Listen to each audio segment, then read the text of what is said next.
Exist करती है, Rolle's theorem किन केसेस में एग्जिस्ट करता है, तो ये हमें सीखना है।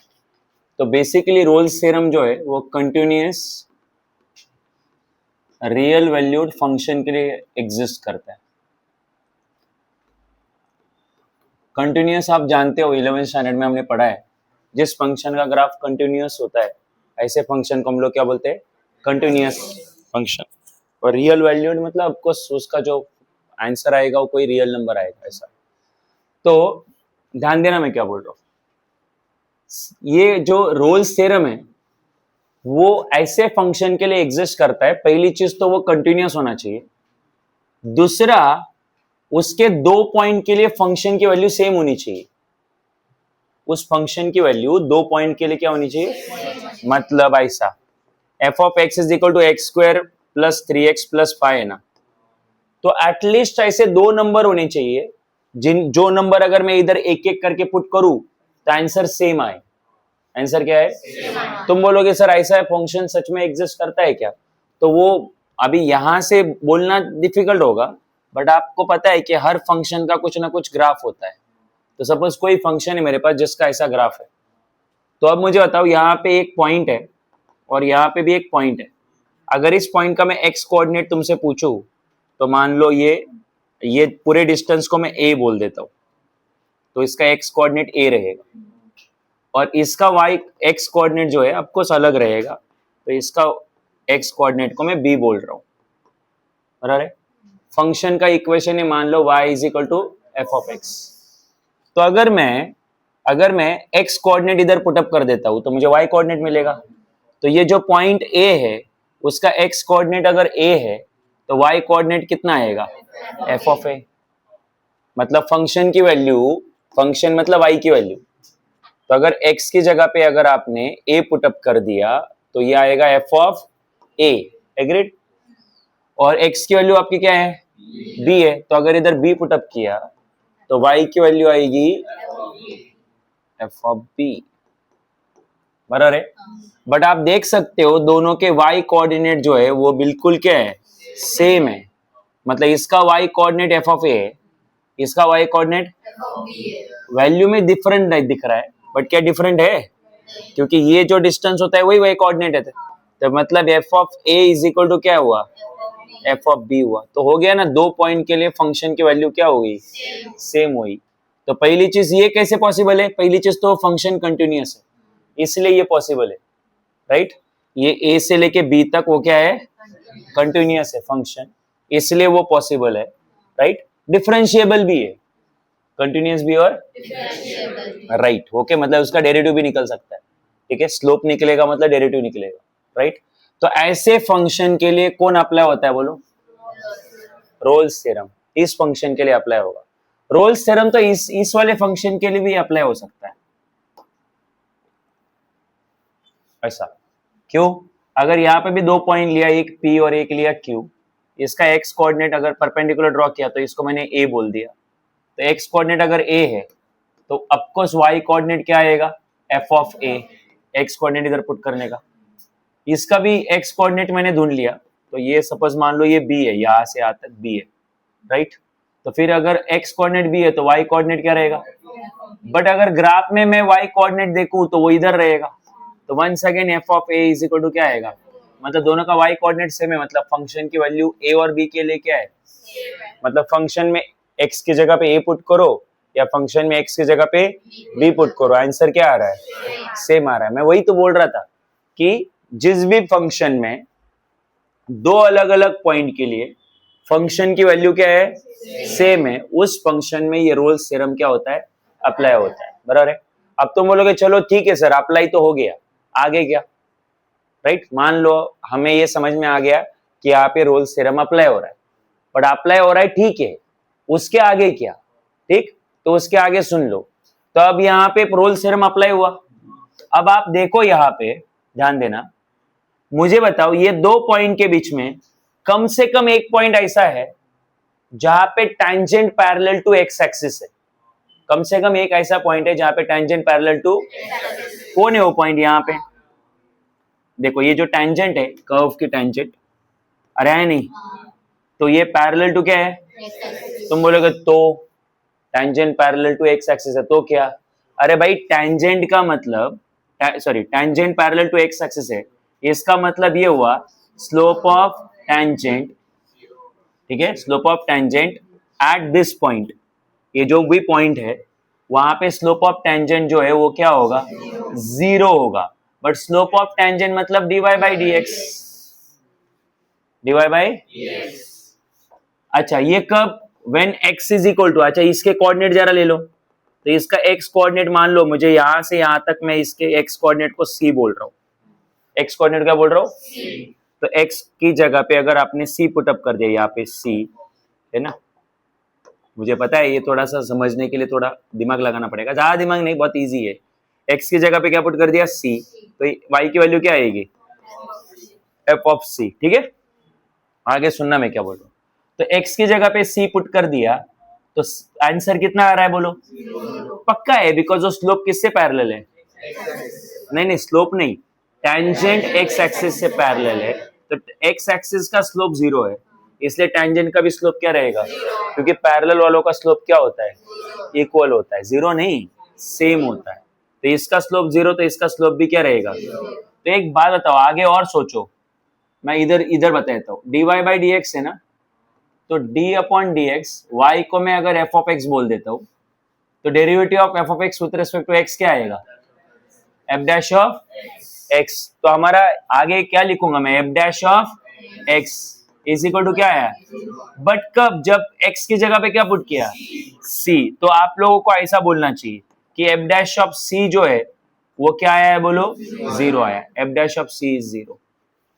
क्लियर है कि नहीं? वापस, तो अगर रोल्स थ्योरम अप्लाई होती है, क्या अप्लाई होती है? तो वो ए से लेके बी के इन दोनों के बीच में एटलीस्ट एक पॉइंट आप ऐसा होता है जिसके लिए आपका टेंजेंट जो है वो एक्स एक्सिस से पैरेलल होता है, मतलब टेंजेंट का स्लोप क्या होता है? मतलब आपका डेरिवेटिव जीरो होता है। तो आप स्विच करो डायरेक्टली लास्ट पॉइंट पे कि अगर रोल्स थ्योरम अप्लाई हुआ तो वो दो पॉइंट के बीच में एक कोई तो पॉइंट रहेगा जिसके लिए आपका स्लोप बोल रहा हूं, जिसके लिए आपका डेरिवेटिव उस पॉइंट के लिए क्या रहेगा? दोबारा मैं बोलता हूँ, एक साइड समराइज करके बोलते, बोलो वापस बोलो। रोल्स थ्योरम अप्लाई हुआ क्योंकि दो पॉइंट के लिए फंक्शन की वैल्यू क्या है? सेम है, तो मतलब रोल्स थ्योरम अप्लाई हुआ। अब वो दो पॉइंट के बीच में कम से कम एक ऐसा पॉइंट रहेगा जिसके लिए आपका, अब वो छोड़ दो टेंजेंट का स्लोप, वो सब छोड़ दो, अब डायरेक्ट फाइनल पे आ जाओ। तो एक पॉइंट ऐसा रहेगा जहां पे आपका डेरिवेटिव क्या रहेगा? उस पॉइंट के लिए। क्लियर है? तो अब ये जो मैंने तुम्हें, अच्छा यही चीज इधर भी कंफर्म करो, बोलो इधर रोल्स थ्योरम अप्लाई हुआ है? बिल्कुल हुआ है, because a is equal to क्या है? बी है, राइट, और फंक्शन कंटिन्यूअस भी है, ठीक है। अब आगे सुनना, तो यहाँ पे एक पॉइंट, यहां से यहां के बीच में एक पॉइंट ऐसा रहेगा जिसके लिए तुम्हारा डेरिवेटिव क्या रहेगा? मतलब स्लोप जीरो रहेगा। तो देखो ना, यहाँ पे टेंजेंट करो, ले लिया। अब बताओ टेंजेंट किससे पैरेलल है? तो इसका स्लोप क्या रहेगा? इसका स्लोप मतलब डिवाइड बाय, या फिर एफ डैश ऑफ क्या आने वाला है? अच्छा किस पॉइंट के लिए? सबके लिए कि कोई एक स्पेशल पॉइंट पे? वो स्पेशल पॉइंट मैंने इसको बोल दिया, मान लो जो भी बोल दिया, सपोज इसको बोल दिया ए, और इसके ये जो एक्स कोऑर्डिनेट है उसके एक्स कोऑर्डिनेट को मैंने बोल दिया सी, क्योंकि इधर भी सी बोला था, तो ये आया सी ना, एक्स कोऑर्डिनेट कितना आया? सी। तो जब एक्स कोऑर्डिनेट के जगह पे, इस एक्स के जगह पे सी पुट करते हैं, तो एफ डैश ऑफ सी कितना आया? Zero. At x is equal to c, f dash of c is equal to zero, बराबर है। तो समराइज इसका एक ही चीज है कि अगर रोल्स थ्योरम कब अप्लाई होता है? पहली चीज, फंक्शन का ग्राफ कंटिन्यूअस होना चाहिए। कंटिन्यूअस है तो डिफरेंशिएबल भी होगा ही होगा, ठीक है, मतलब फंक्शन कंटिन्यूअस होना चाहिए, डिफरेंशिएबल होना चाहिए। उसके बाद दो पॉइंट के लिए फंक्शन का आंसर, अगर ये कंडीशन सेटिस्फाई हुई तो रोल्स थ्योरम क्या होगा? और रोल्स थ्योरम अप्लाई होने के बाद एक पॉइंट ऐसा रहेगा जहां पे फंक्शन का डेरिवेटिव क्या रहेगा? जीरो रहेगा, राइट। तो अभी ये सारी चीजें मैं यहाँ पे समराइज कर रहा हूँ, राइट। तो देखो यहाँ पे, ठीक है, for Rolle's theorem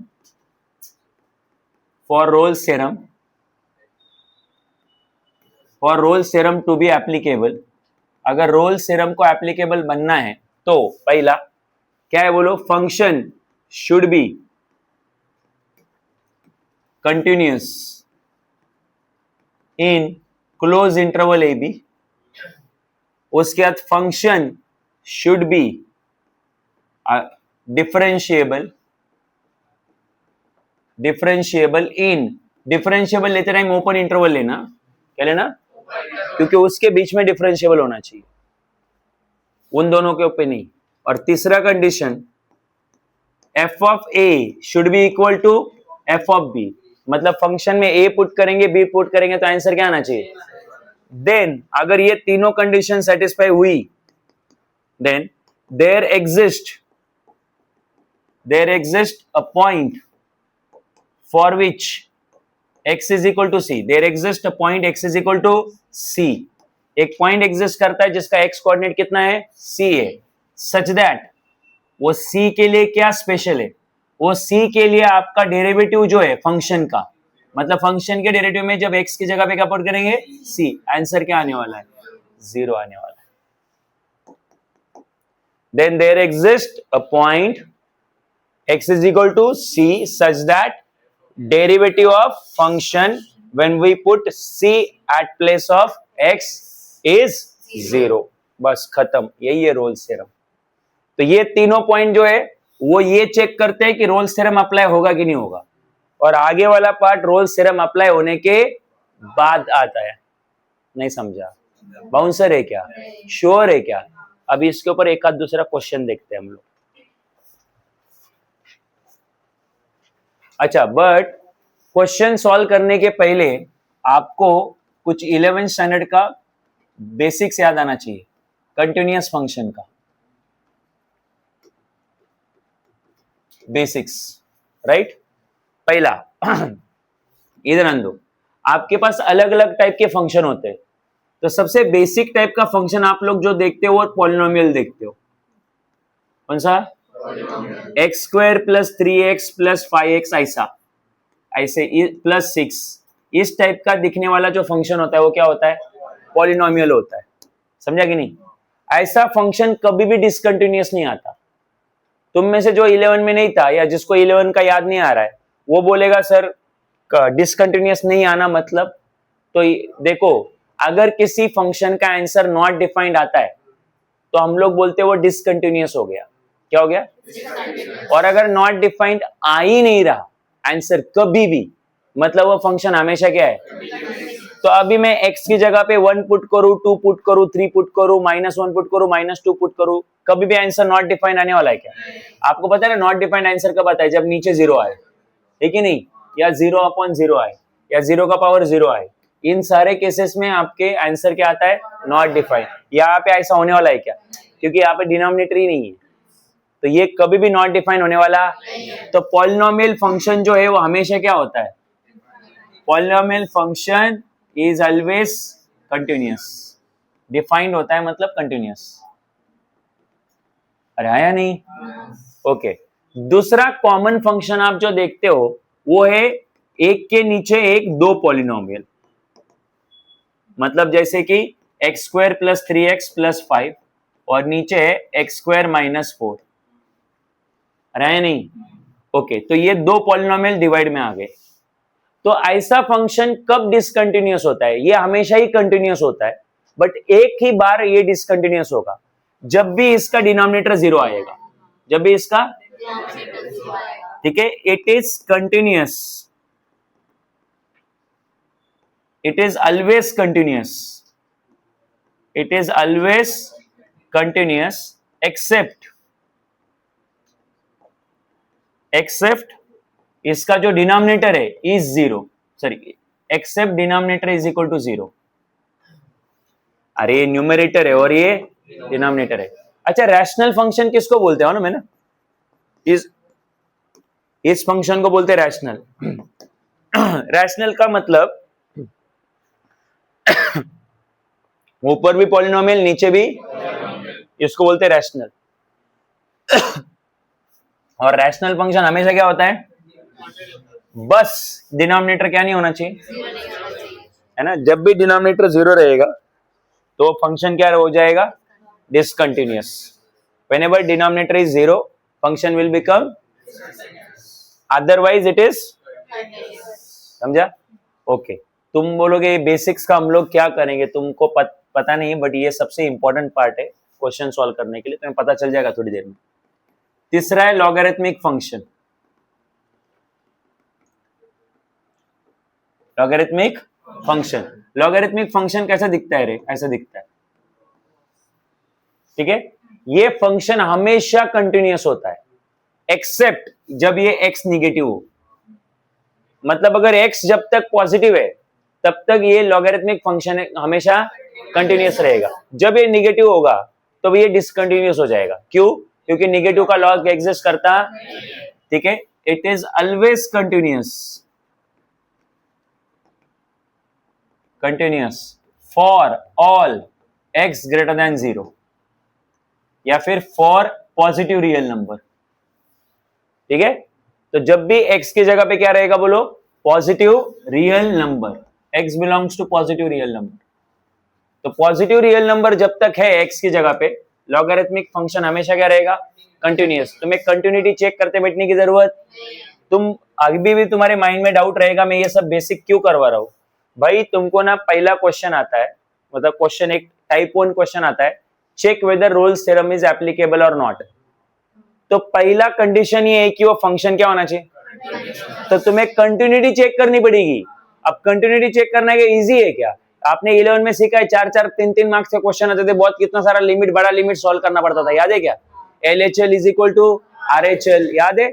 left hand side limit और right hand side limit equal होने चाहिए, फंक्शन डिफाइंड होने चाहिए। तो कंटिन्यूटी के अपने कंडीशंस होते थे। अब वो कंटिन्यूटी चेक करते बैठेंगे तो बहुत टाइम जाएगा। तो अभी आपको, अगर आपके पास ऐसा कोई मेथड हो जिससे देख के ही पता चल जाए कि फंक्शन कंटिन्यूअस है कि डिसकंटिन्यूअस है, तो वो तो तुम्हारे लिए बेटर है ना। तो वही तो मैं तुम्हें शॉर्टकट दे रहा हूं कि तुम लोग क्या करो, जब कभी भी पॉलिनोमियल फंक्शन देखो तो उधर कंटिन्यूटी चेक करने की जरूरत ही नहीं, वो हमेशा क्या रहेगा? कंटिन्यूअस रहेगा।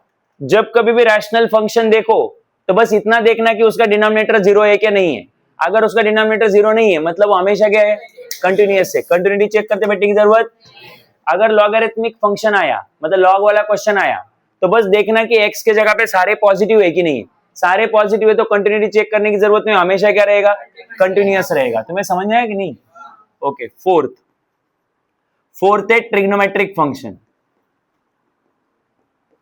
ट्रिग्नोमेट्रिक फंक्शन, ट्रिग्नोमेट्रिक फंक्शन में sin x and cos x ऐसे दो फंक्शन आए तो कंटिन्यूटी चेक करने की जरूरत नहीं, वो हमेशा ही कंटिन्यूअस होते। क्यों? कभी साइन और कॉस का आंसर हमेशा -1 और 1 के बीच में आता है, कभी भी नॉट डिफाइंड आता है क्या? तो फिर साइन और कॉस के क्वेश्चन आए तो समझ जाओ ऑलवेज कंटिन्यूअस। चेक करते बैठने की जरूरत नहीं है, always continuous.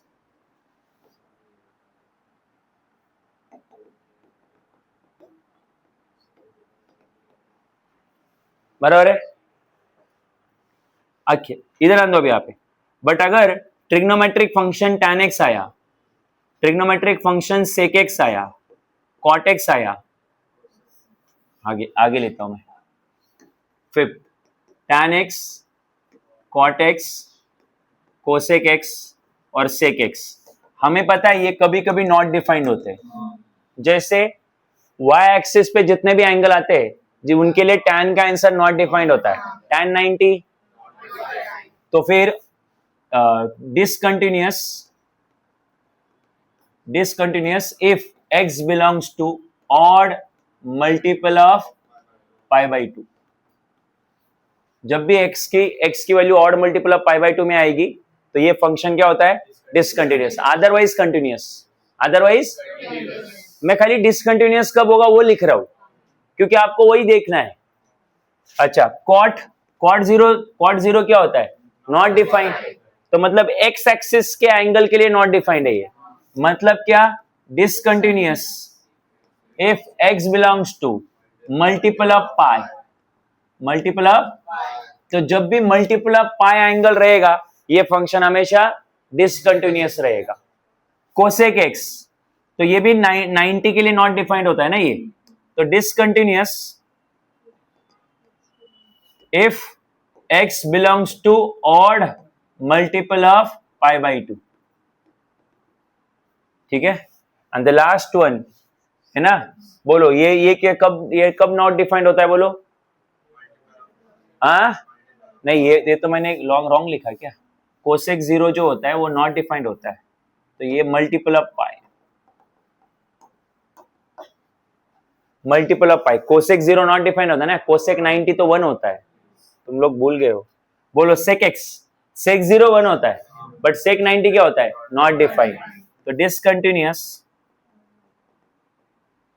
if x belongs to odd multiple of pi by 2। तो सेक और टैन जो एक आइडेंटिटी में आते हैं वो दोनों odd multiple of pi by 2 के लिए क्या है? डिसकंटिन्यूअस। और कोसेक और कॉट जो एक आइडेंटिटी में आते हैं, याद है क्या? Cosec square x minus cot square x, याद रखने के लिए बता रहा हूं ऐसा। वो एक आइडेंटिटी में आते हैं, दोनों भी दोनों भी मल्टीपल ऑफ पाई के लिए क्या है? डिसकंटिन्यूअस। समझा कि नहीं समझा? इसके अलावा तुमको और क्या चाहिए, मैं सोच रहा हूं।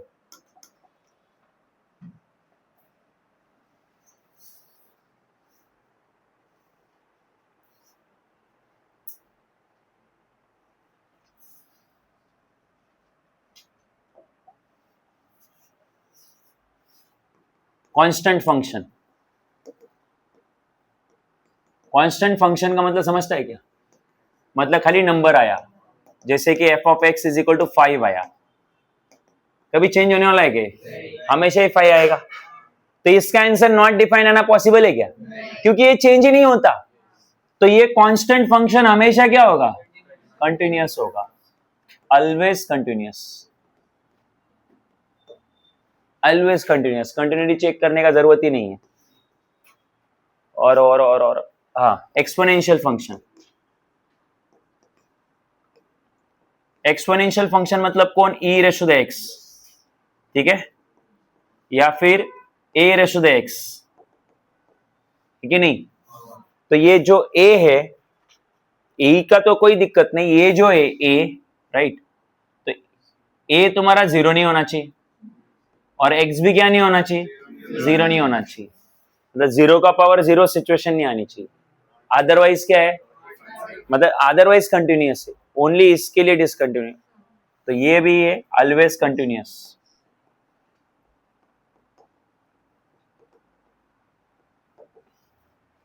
ठीक है। तो इतना याद रखना, तो आप लोग वो जो रोल्स थ्योरम के क्वेश्चन है वो इजीली कर पाओगे, क्योंकि रोल्स थ्योरम में पहला ही पॉइंट है ना, कंटिन्यूटी चेक करो। अब कंटिन्यूटी थोड़ी ना चेक करनी है हमें, ठीक है। अच्छा एक और चीज, रुको रुको रुको, algebra of continuity, algebra of continuity ये क्या है? तो addition, multiplication, subtraction and division of two continuous function. एक मिनट पहले तो आप इसके लिए लिखो, एडिशन एंड सब्ट्रैक्शन के लिए लिखो, addition and subtraction of two continuous function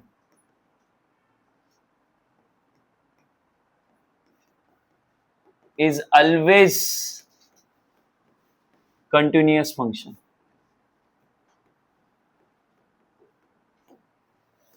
बोलो, addition and of two continuous function is always, मतलब जैसे कि sin x is a continuous function और x square plus 3x plus 5 polynomial, ये भी always continuous है, ये always continuous, ये भी, तो उनका एडिशन भी क्या रहेगा?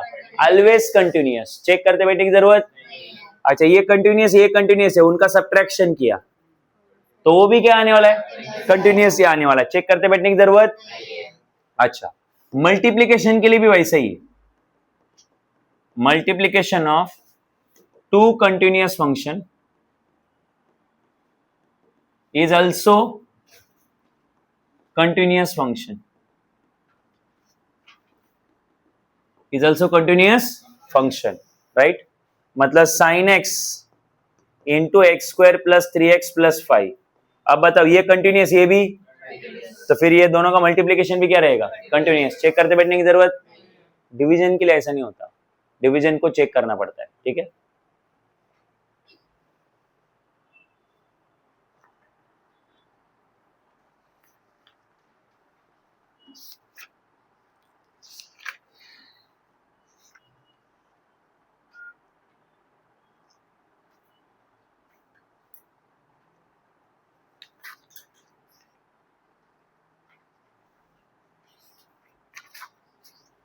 हो गया? चलो क्वेश्चन सॉल्व करते हैं अभी। पहला एक्सरसाइज 2.3, ठीक है।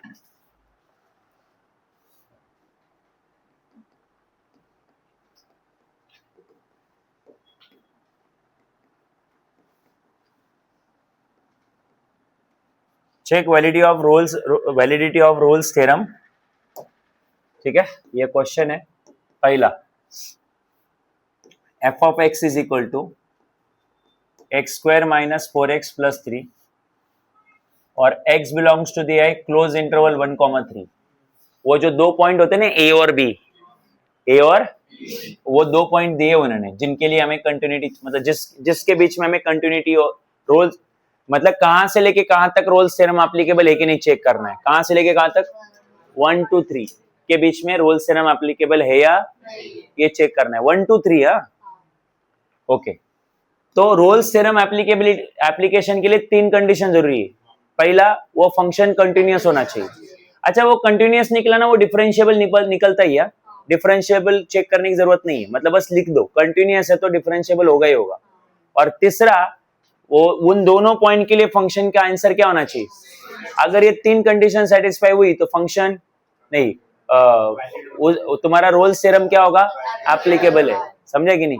तो अब ध्यान दो, तुम्हारा जो फंक्शन है वो क्या है, पॉलिनोमियल है। अरे है नहीं, अरे इक्वेशन के फॉर्म में जो होता है वो क्या होता है, तो वो कंटिन्यूअस ही होता है ना हमेशा, चेक करते बैठने की जरूरत। तो मैं लिख रहा हूं, given function is a polynomial function,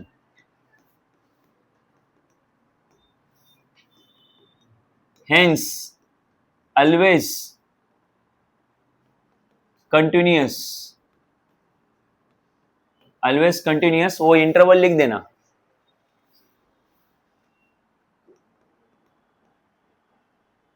क्या वो इंटरवल बोलो, अरे always continuous in close interval 1,3 and, और कंटिन्यूअस के आगे और क्या लिखने का बोलो, डिफरेंशिएबल। और डिफरेंशिएबल लिखते टाइम ओपन इंटरवल लिखने का, वही बट ओपन इंटरवल।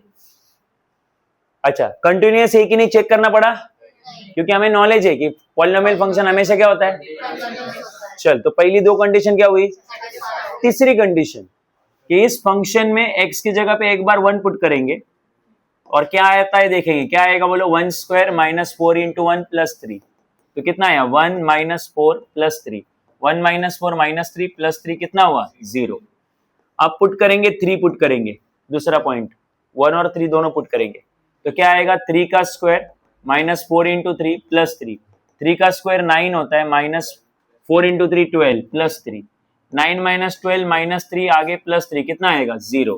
तो f of 1 is equal to क्या आएगा, एफ ऑफ 3। तो तीनों कंडीशन क्या हुई, satisfy. Continuous, differentiable, f of 1 is equal to f of 3, है ना। सो देयरफॉर, ठीक है, Rolle's theorem is applicable.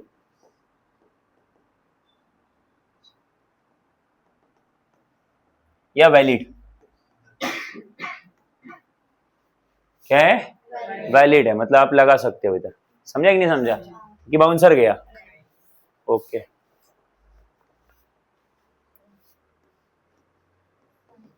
F of x is equal to e raise to the minus x into sine x, और interval दिया हुआ है 0 to पाई।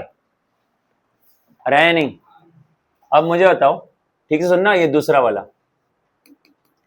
तो जो फंक्शन दिया हुआ है वो क्या है तुम्हारा, साइन एक्स, और ई रेशो द माइनस एक्स कहाँ आएगा, नीचे, ठीक है। तो ऊपर साइन एक्स से नीचे कौन है, ई रेशो द एक्स से।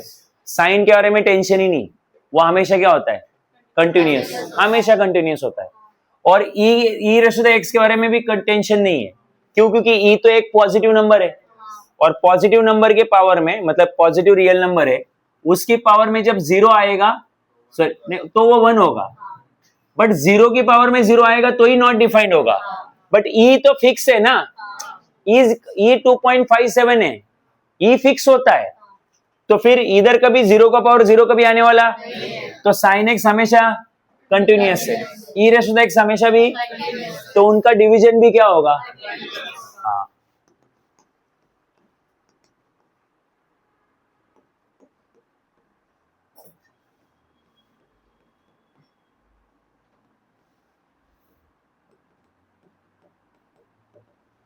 तो साइन एक्स और ई रेस टू द एक्स हमेशा कंटिन्यूअस है, किसमें, 0 टू पाई में, hence hence function sine x और ई रेस टू द एक्स को हमने सेपरेटली डिस्कस किया, अब हम लोग उनके डिवीजन को लिखेंगे, hence function sine x upon e raise to the x is also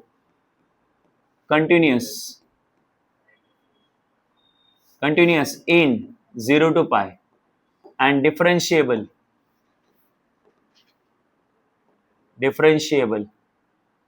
in open interval 0 to pi। ये तुम्हें समझा क्या, पहले मैंने अलग अलग क्यों बोला, क्योंकि पहले हमने अलग अलग उनका कंटिन्यूटी चेक कर ली, और दोनों सेपरेट कंटिन्यूअस मिले ना, मतलब उनका डिवीजन भी क्या आने वाला है, कंटिन्यूअस आने वाला है।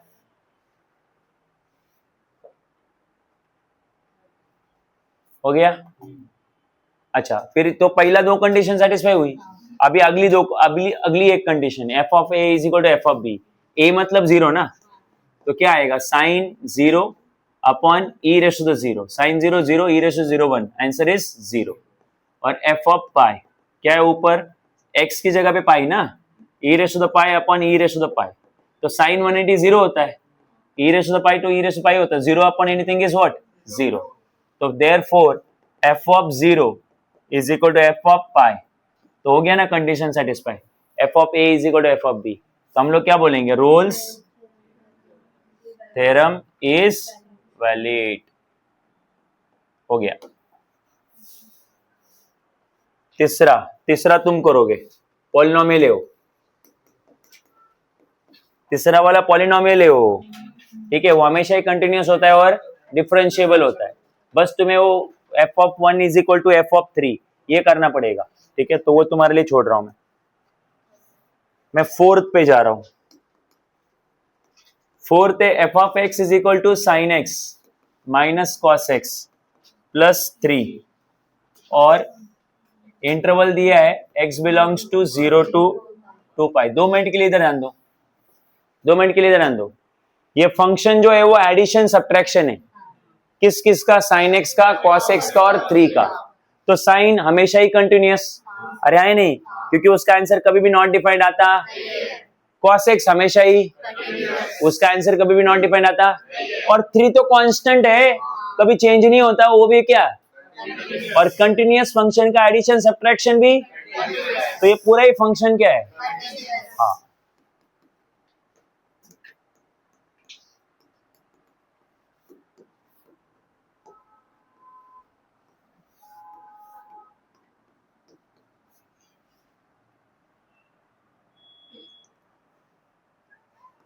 हेलो हेलो सर, मैं तुम्हें कॉल बैक करता हूँ, माझा लेक्चर चालू।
हो गया, तो अभी फिक्स हो गया कि वो क्या है, कंटिन्यूअस फंक्शन है, अनडिफरेंशिएबल भी है।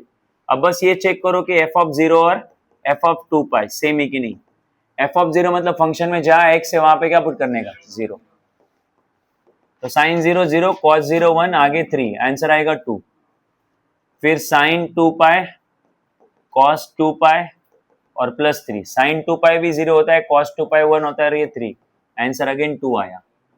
तो पता है ना, जीरो और टू पाई एक ही जगह पे आते कि नहीं आते, गद्दो खाली हाँ हाँ बोलते, तो एक ही जगह पे आते तो उनके लिए आंसर भी क्या रहेंगे।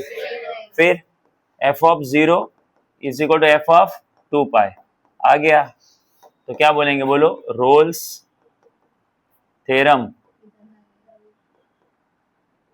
Is valid.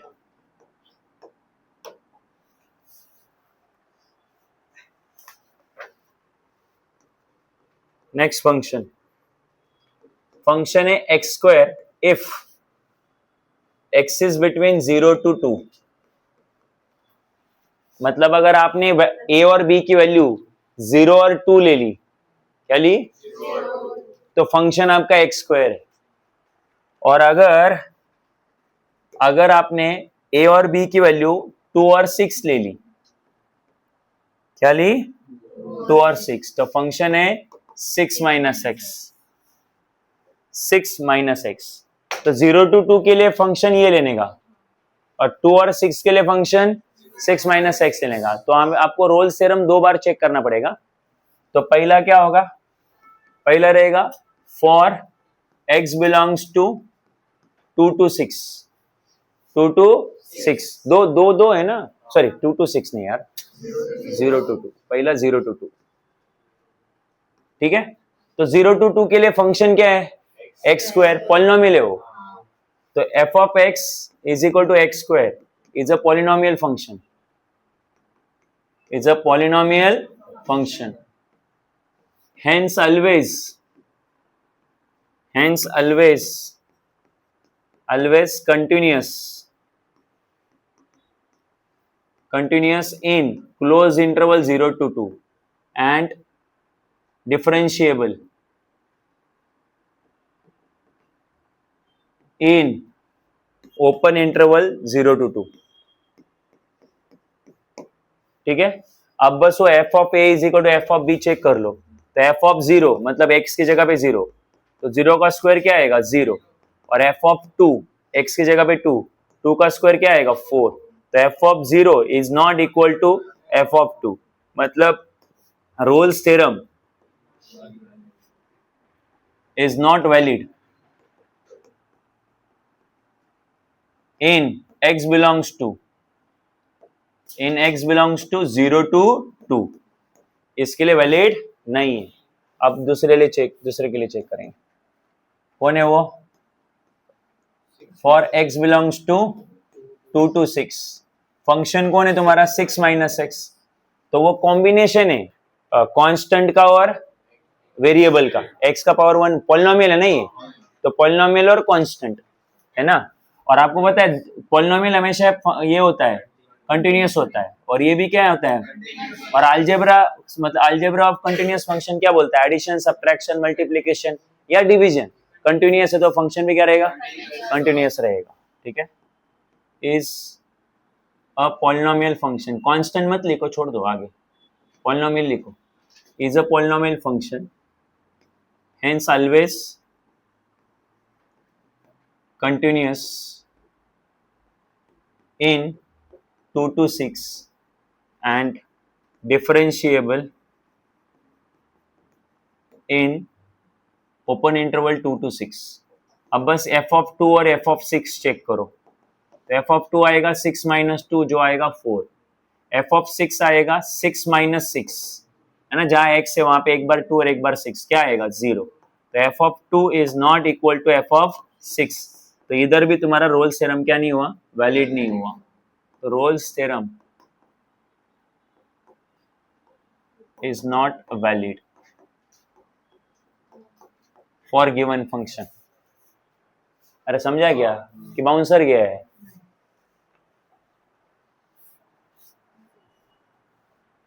सिक्स्थ वन,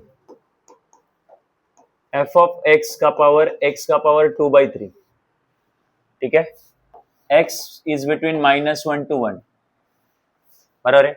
अब मुझे बताओ, ये एक इधर अंदर पावर फंक्शन है, इसको पावर फंक्शन होती है।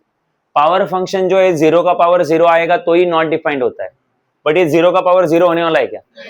नीचे भले ही 0 हो जाएगा, बट पावर में तो फिक्स नंबर है ना, 2/3, तो ये 0 का पावर 0 ऐसा होने वाला, इसलिए कभी भी नॉट डिफाइंड आने वाला, मतलब नॉट डिफाइंड नहीं आने वाला, मतलब डिसकंटिन्यूअस नहीं आने वाला, राइट। तो मैं इधर लिख रहा हूं, फंक्शन f of x का power x is equal to 2/3 is always continuous in -1 to 1 and differentiable in open interval -1 to 1, ठीक है। पहली दो कंडीशन वैलिड। अगला कंडीशन, इधर आन दो सब लोग, f of -1 चाहिए मुझे अभी, इधर आन दो, x का पावर क्या है? 2/3 है, तो मैं इसको ऐसा लिख सकता हूँ क्या, x का स्क्वायर और उसका पावर 1/3, तो ये क्या आएगा, x का स्क्वायर और ये 1/3 मतलब क्यूब रूट ना, तो cube root of x square होगा। हाँ, तो फिर ये मैं बात कर रहा हूँ f ऑफ x की।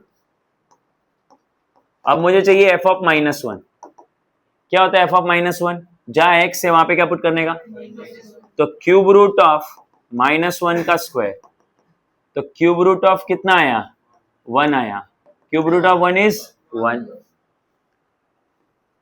अभी x की जगह पे 1 पुट करेंगे तो क्या आएगा, क्यूब रूट ऑफ 1 का स्क्वायर, जहां x है वहां पे 1 पुट करेंगे ना, तो 1 का स्क्वायर 1 होता है, तो क्यूब रूट ऑफ 1 1, तो f of -1 is equal to f of 1, इसलिए रोल्स थ्योरम क्या होगा, roles theorem is valid.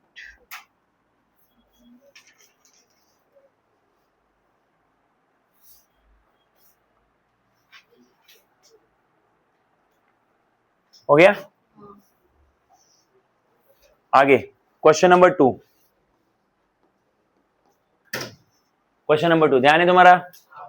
Question number 2 दिया हुआ है, given an interval a, b that satisfies hypothesis of Rolle's theorem for the function, और function दिया हुआ है f of x is equal to x raised to the 4 x square minus 2, if a is equal to -1, a की value -1 है, find b find out करने बोला है, and Rolle's theorem जो है, रोल्स थ्योरम इज एप्लीकेबल दिया हुआ है। क्वेश्चन रीड किया है क्या, उधर लिखा हुआ है कि that satisfies the hypothesis of Rolle's theorem, मतलब रोल्स थ्योरम सेटिस्फाई हो रहा है, राइट ऐसा दिया हुआ है, मतलब रोल्स थ्योरम सेटिस्फाई हो रहा है कि नहीं ये चेक करने का नहीं है ना, डायरेक्टली रोल्स थ्योरम लगा दो। तो अब मुझे बताओ रोल्स थ्योरम क्या बोलता है कि पहली चीज तो f of a is equal to क्या होता है, f ऑफ b। तो अब मुझे बताओ, एज रोल्स थ्योरम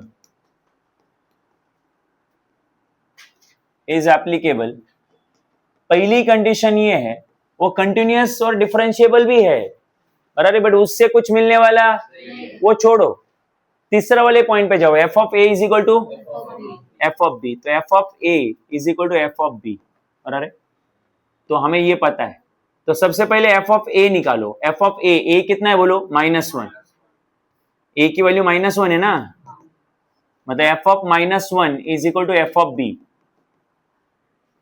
ठीक है। तो f ऑफ -1 निकाल लो आप लोग, f ऑफ -1 क्या आएगा, f ऑफ -1 -1 का पावर 4 प्लस -1 का पावर स्क्वायर -2, जहां x वहां पे -2 पुट किया है ना, तो -1 का पावर 4, और ये इवन है ना तो 1 ही आएगा, ये भी 1 आएगा, और -2 कितना आएगा, 0 आएगा, नहीं समझा, तो f ऑफ -1 की वैल्यू आई 0। अब तुम लोग f ऑफ b निकालो, क्या निकालो, f ऑफ b क्या आएगा भाई, x की जगह पे b क्या आएगा, b का पावर 4 b का पावर 2 -2 आएगा कि नहीं आएगा। बट आपको पता है कि एफ ऑफ -1 और एफ ऑफ बी क्या है, इक्वल है, इक्वल है कि नहीं है, और एफ ऑफ -1 कितना है, 0 है, तो एफ ऑफ बी भी कितना है, तो एफ ऑफ बी के जगह पे 0 लिख दो।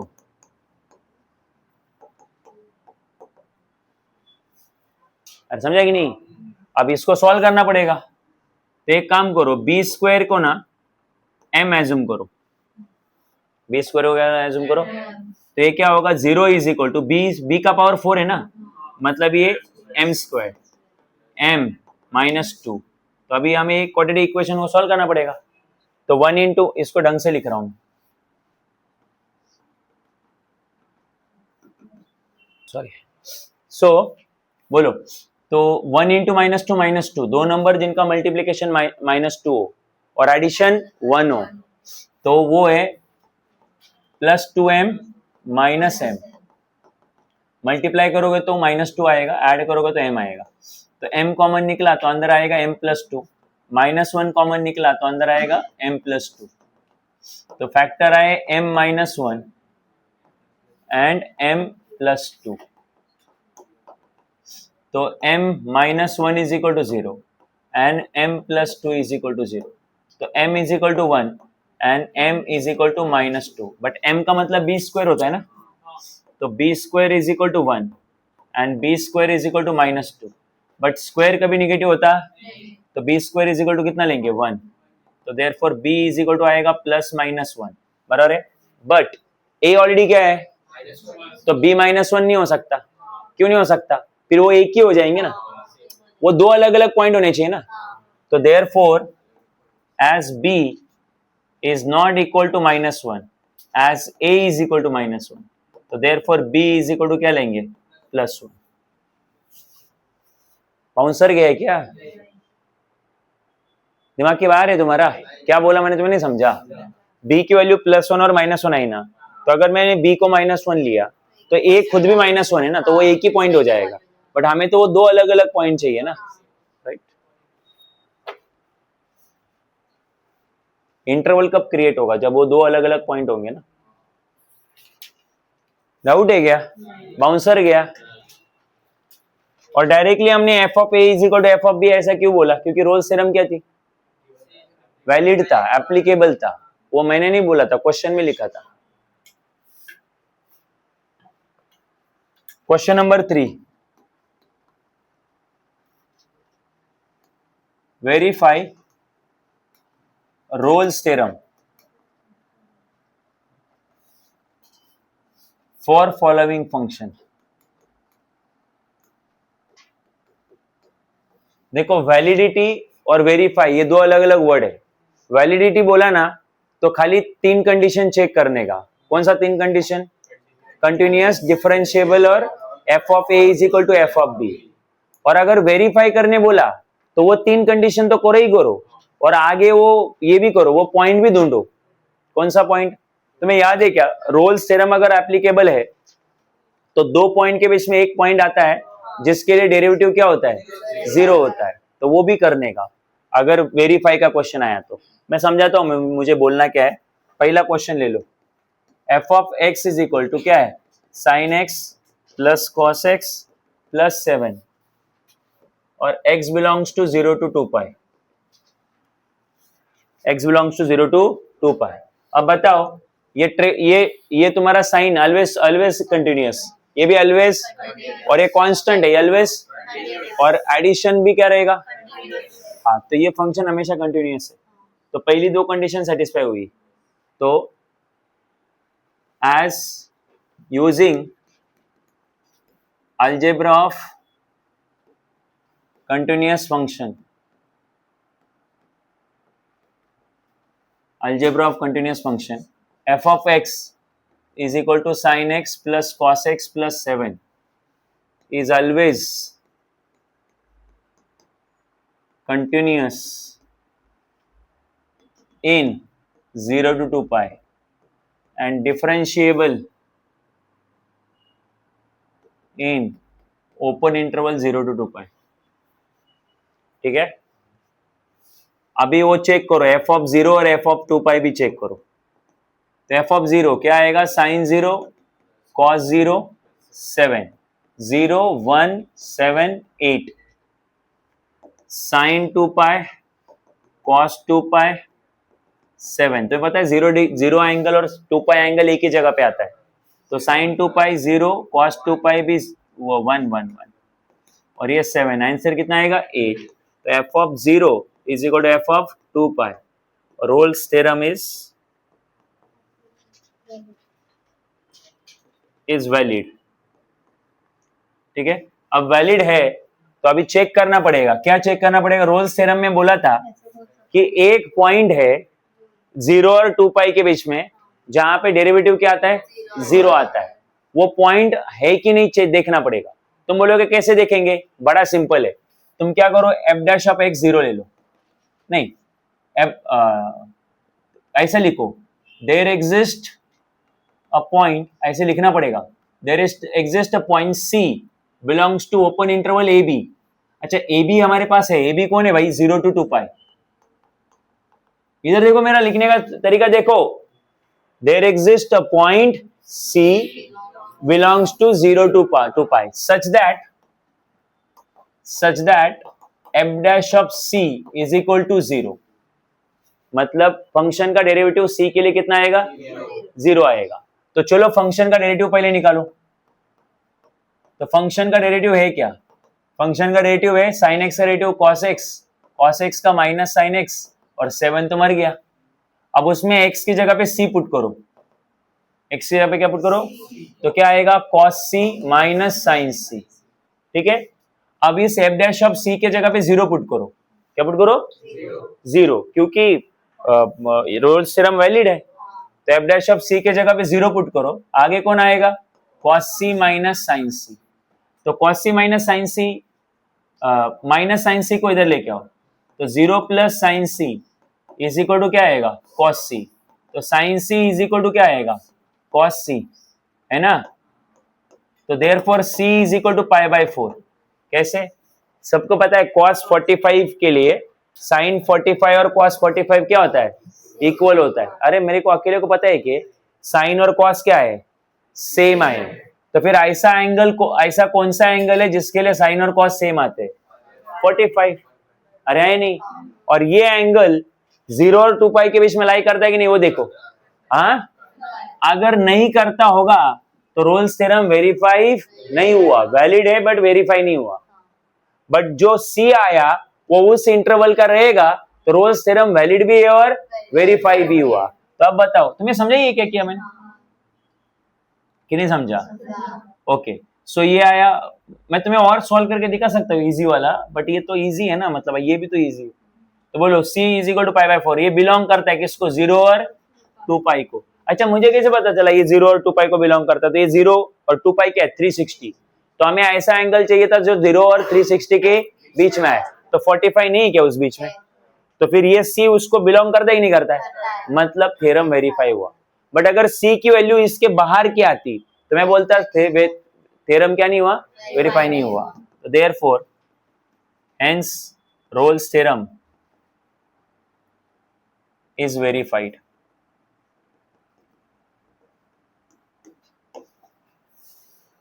अगला second, f of x is equal to sine x by 2 और x belongs to 0 to 2 pi. Again, अच्छा फंक्शन कौन है? साइन है ना, हमेशा ही continuous. As function is a sine function, hence always continuous in 0 to 2 pi and differentiable in open interval 0 to 2 pi। अरे sign है भाई, साइन कभी नॉट डिफाइन नहीं आता, तो वो हमेशा क्या होता है? कंटिन्यूअस। ठीक है, लिख लिया डायलॉग। अब चेक करो f ऑफ 0 और f ऑफ 2 पाई दोनों चेक करो, तो क्या आएगा? साइन x की जगह पे 0, 0 अपॉन 2 कितना होता है? साइन 0, साइन 0 0 होता है। और साइन आगे x की जगह पे कौन? 2 pi, 2 pi upon 2, 2 2 cancel, sine 180 वो भी कितना आता है? 0। तो f of 0 is equal to f of 2 pi. तो रोल्स थ्योरम वैलिड है।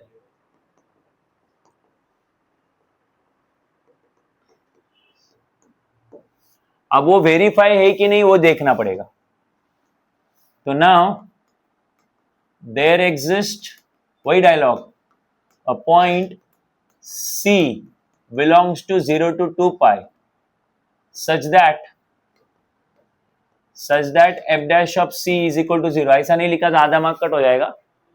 हाँ, उसके बाद अभी निकालो, पहला f dash of x निकालो। क्या है f dash of x?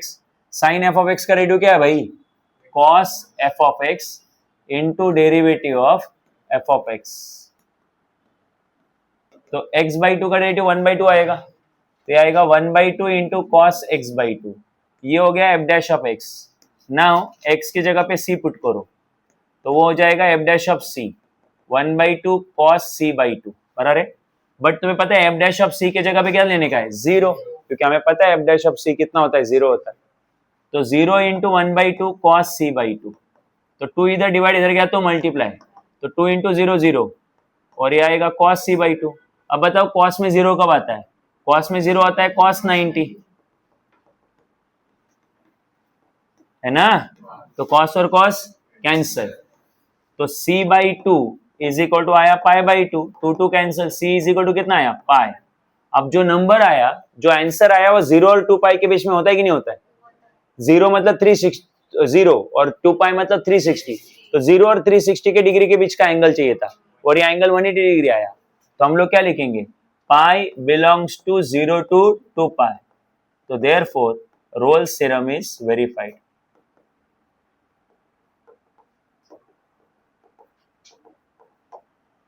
कि नहीं हुआ?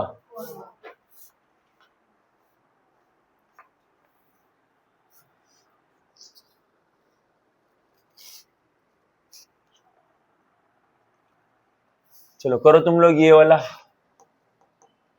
f of x is equal to x square minus 5x plus 9 और x बिलोंग्स टू 1,4। करो ये आप लोग ये सॉल्व।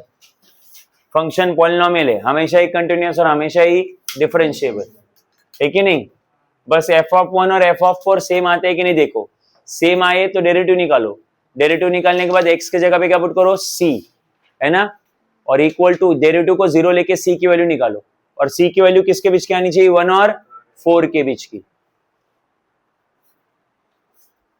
स्टेप बाय स्टेप करो प्रॉपर, जल्दी करने के चक्कर में स्टेप्स मिस मत करो, क्योंकि वो वैलिड है कि नहीं मैं ओरली बोल सकता हूँ, बट स्टेप्स के मार्क्स है बोर्ड एग्जाम में।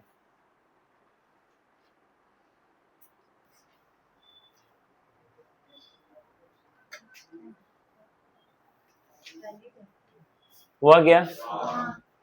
समझ में आया? सी की वैल्यू कितनी आई?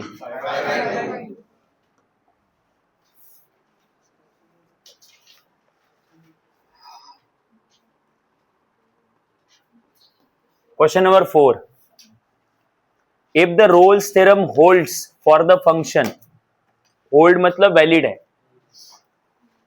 और फंक्शन है X cube plus P X square plus Q X plus 5, और x बिलोंग कर रहा है 1,3 को, ठीक है? और जो c है वो है 2 प्लस 1 बाई रूट 3। सी भी दिया है, c कौन सा वाला मालूम है ना? जो a और b के बीच में लाई करता है ना? और उन्हें बोला है फाइंड p एंड q। कौन p एंड q? जो फंक्शन में अननोन है, ठीक है? तो बहुत ही सिंपल सा कंसेप्ट है ये, तुम बस ध्यान देते रहो मेरे पे मैं क्या कर रहा हूं। तो फंक्शन क्या है तुम्हारे पास? बोलो x cube plus P X square plus Q X plus 5। सबसे पहले मैं निकाल रहा हूं एफ ऑफ 1। क्या निकाल रहा हूं? तो क्या आएगा वो? 1 का क्यूब प्लस p इंटू 1 का square plus q into 1 plus 5, तो आएगा 1 का क्यूब 1, तो और ये 1 और ये 5 कितना होगा? 6, तो ये आएगा p प्लस q प्लस 6। नहीं होगा? 1 का square 1, 1 into P P A Q, 5 plus 1 6, क्या देख रहे हो उसको? एफ ऑफ चाहिए मुझे अभी 3, तो आएगा 3 का क्यूब प्लस पी इंटू 3 का square plus Q into 3 plus 5, तो आएगा ये 27 प्लस 9p प्लस 3q और प्लस 5, तो 27 प्लस 5 कितना आएगा 32, 32 प्लस 9p प्लस 3q, ये हो गया f ऑफ 3। बट तुम्हें पता है कि f of 1 is equal to f of 3 as Rolle's theorem valid है। अरे है कि नहीं? तो रोल्स थ्योरम वैलिड है, उन्होंने खुद ही बोला है। तो फिर f ऑफ 1 कितना है भाई? f ऑफ 1 है p plus q plus 6, f of 3 है 32 प्लस 9p प्लस 3q। जिनमें p और q है उनको एक तरफ रखो, और जिनमें p और q नहीं उसको एक तरफ लेके आओ। तो 6 माइनस 32, 9p प्लस 3q, और ये प्लस p उधर गया तो माइनस p, और ये माइनस q। तो 9p में से एक p गया कितना p? 8p। 3q में से एक q गया कितना? 2q। और 6 माइनस 32 कितना होगा? माइनस 26। माइनस 2 से कट करो, 2 1 सा 2, 2 4 सा 8, 2 13 सा 26। तो minus 13 is equal to 4p plus q। Equation number 1 रहे नहीं? अच्छा, दूसरी चीज और आगे सुनो, रोल्स थ्योरम एप्लीकेबल है उन्होंने बोला है। तो आपको पता है कि also F dash of c कितना रहेगा? 0, क्योंकि रोल्स थ्योरम एप्लीकेबल है तो एफ डैश ऑफ सी 0 होगा ही होगा। तो बट पहले आप लोग एक काम करो, पहले आप लोग एफ डैश ऑफ एक्स निकालो। क्या आएगा F dash of x? 3x square plus p into 2x plus q, x का रेटिव 1 और 5 मर गया। अब इसमें पुटअप करो x की जगह पे c, F dash of c क्या आएगा? 3c square 2pc plus q, इतना आएगा। बट आपको पता है कि तुम्हारा क्या इसमें x की जगह पे c पुट करना था, but F dash of c कितना होता है? मैं थोड़ी बोल रहा हूं, रोल्स थ्योरम बोल रहा है। और एफ डैश ऑफ c की जगह पे क्या लिखेंगे? 0। तो आएगा 3c square 2pc plus q, है ना? बट c की वैल्यू आपके पास है कितनी? c की value 2 plus 1 by root 3। c की वैल्यू क्या 0 था? c 0 था कि c के लिए डेरिवेटिव 0 था? रोए हुए लोग। तो ये 0 इज इक्वल टू 3 क्या आएगा? 2 प्लस 1 बाई रूट 3 का स्क्वायर, c की वैल्यू पुट कर रहा हूं, plus 2p into 2 plus 1 by root 3 plus आगे क्या होगा? q। अरे तो ये आएगा 0 इज इक्वल टू ये 3 a प्लस b का होल का स्क्वायर करो, क्या आएगा? a square plus 2ab plus b का प्लस 2p को अंदर भेजो 4p 2p upon root 3 plus q। ठीक है, अब अगले इसके ऊपर लेके जाता हूं, बट ठीक है, एक मिनट के लिए इधर बोलो। ये 2 का स्क्वायर कितना होगा? 4, और 3 को अंदर भेजो, 3 4 जा कितना आएगा? 12। ये 2 2 जा और 4 3 जा 12 रूट 3। 1 का स्क्वायर 1 और रूट 3 का स्क्वायर 3, 4p। अच्छा इंटू 3 इसको भी जाएगा क्योंकि 3 सबको जा रहा है ना। अरे 3 सबको दिया ना, तो 3 इंटू 4 12, 3 इंटू 6 6 12 और नीचे रूट 3 और 3 1 जा 3 और ये स्क्वायर है ना, इधर 1 का स्क्वायर 1 और नीचे रूट 3 का स्क्वायर 3। अच्छा ये 3 3 फिर क्या हो जाएगा? कैंसिल हो जाएगा। एक काम करो क्या, रुको स्टेप बाय स्टेप करता हूं, रुको, तुम्हें कंफ्यूजन हो सकता है। तो ये 0 इज इक्वल टू 3, अंदर क्या था तुम्हारा? इधर था 4, इधर था 2 2 जा 4, 4 upon root 3, 4 plus 4 upon root 3, 1 upon 3, है ना? कैसे? रूट 1 का स्क्वायर 1, रूट 3 का square 3, 4p 2p q, 4p 2p के नीचे रूट 3 प्लस q। तो 3 भेज दो अंदर, क्या आएगा? 12, 12 by root 3, 3 by 3, 4p 2p root 3, है ना? तो ये 3 3 गया, अब नीचे रूट 3 रह रहा है जो हमें पसंद, तो फिर सबको रूट 3 से मल्टीप्लाई करो। तो 12√3 plus √3 upon 12√3 into √3 into 4√3p 2p into √3 और नीचे भी √3 और ये q √3 सबको किससे मल्टीप्लाई किया √3 से। तो √3 कैंसिल √3 कैंसिल। तो अब बताओ क्या आया 0 इज इक्वल टू 12√3 प्लस ये 12 प्लस ये √3 प्लस ये 4√3 2p q √3। ठीक है, अब अच्छे से लिखते हैं, इन दोनों में से क्या कॉमन निकलेगा p, तो 4√3 प्लस 2 और कॉमन क्या निकला p और ये कौन है q√3 है ना, या √3q वट एवर। ठीक है, और अब वो नंबर जिनमें क्या नहीं है सॉरी p या q नहीं है, कौन है वो, ये 3 है 12√3 plus 12 plus √3 is equal to 0 है कि नहीं। और ये आया इक्वेशन नंबर 2। अब इक्वेशन नंबर 1 पे आ जाओ। इक्वेशन नंबर 1 से q निकाल लो, क्या निकाल लो q।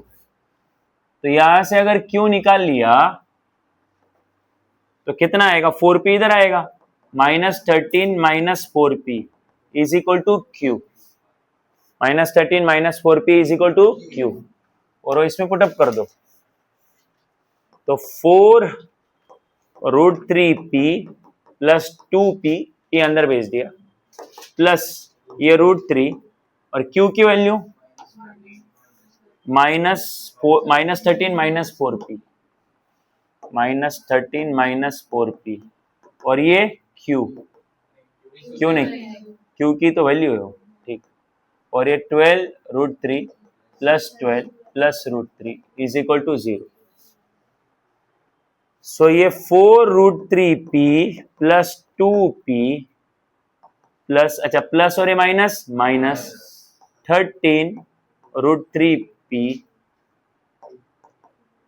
13√3 बस plus minus 4√3p 12√3 plus 12 plus √3 is equal to 0। ये पॉजिटिव 4√3 और ये नेगेटिव 4√3 सब्ट्रैक्ट है ना। अच्छा ठीक है, अभी तो हो गया ये। इधर देखो, ये देखो ये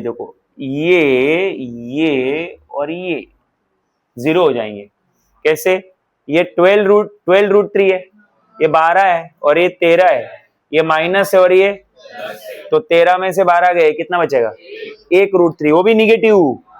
और ये क्या है, तो ये दोनों मिला के एक निगेटिव √3 और ये एक, तो -√3 प्लस √3 क्या हो जाएगा 0 ना गधो, नहीं समझा। तो क्या बचा 2p प्लस 12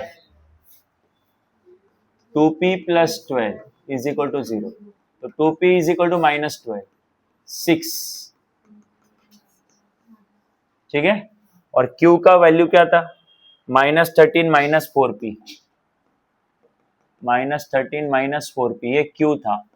तो -13 - 4 -6 -13 माइनस प्लस 24 ये कितना आएगा 7 4 11 q is 11।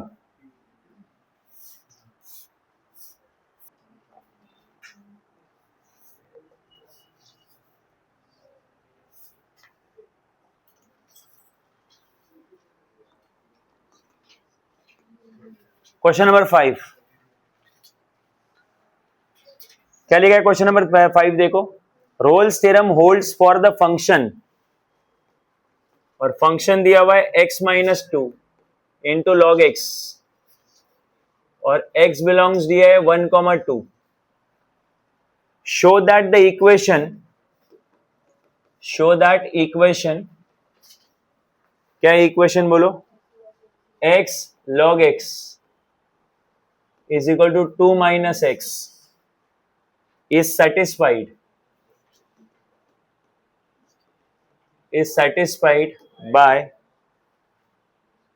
by at least at least one value of x in 1,2. तो 1,2 में से एटलीस्ट एक तो कोई तो ऐसा नंबर है जो इसको क्या करता है, सेटिस्फाई करना, मतलब LHL is equal to RHL. ठीक है. अब 1 और 2 के बीच में इनफाइनाइट नंबर्स है कि नहीं है, इनफाइनाइट रियल नंबर है, तो आप वो नंबर लेके पुट नहीं कर सकते हो, ऐसे चेक नहीं कर सकते हो कि किसके लिए LHS इज इक्वल टू क्या आता है. अरे 1.1, 1.2, 1.01, 1.001, 1.0001 ऐसे कितने आएंगे, इनफाइनाइट आएंगे ना. तो ऐसे इनको उठा के इधर पुट करके LHS is equal to RHS check नहीं कर सकते, राइट. तो उसके लिए आपको क्या करना पड़ेगा, देखो आपको क्या बोला है कि ये एक फंक्शन है जिसके लिए रोल्स थ्योरम एप्लीकेबल है. इस फंक्शन के लिए रोल्स थ्योरम वेरीफाइड है, इनफैक्ट एप्लीकेबल क्या, वेरीफाइड. क्यों वेरीफाइड है, मतलब वेरीफाइड का तो समझता है ना. ओके, तो रोल्स थ्योरम यहाँ पे वेरीफाइड है इस फंक्शन के लिए. ठीक है, इसका मदद लेना पड़ेगा वो प्रूफ करने के लिए.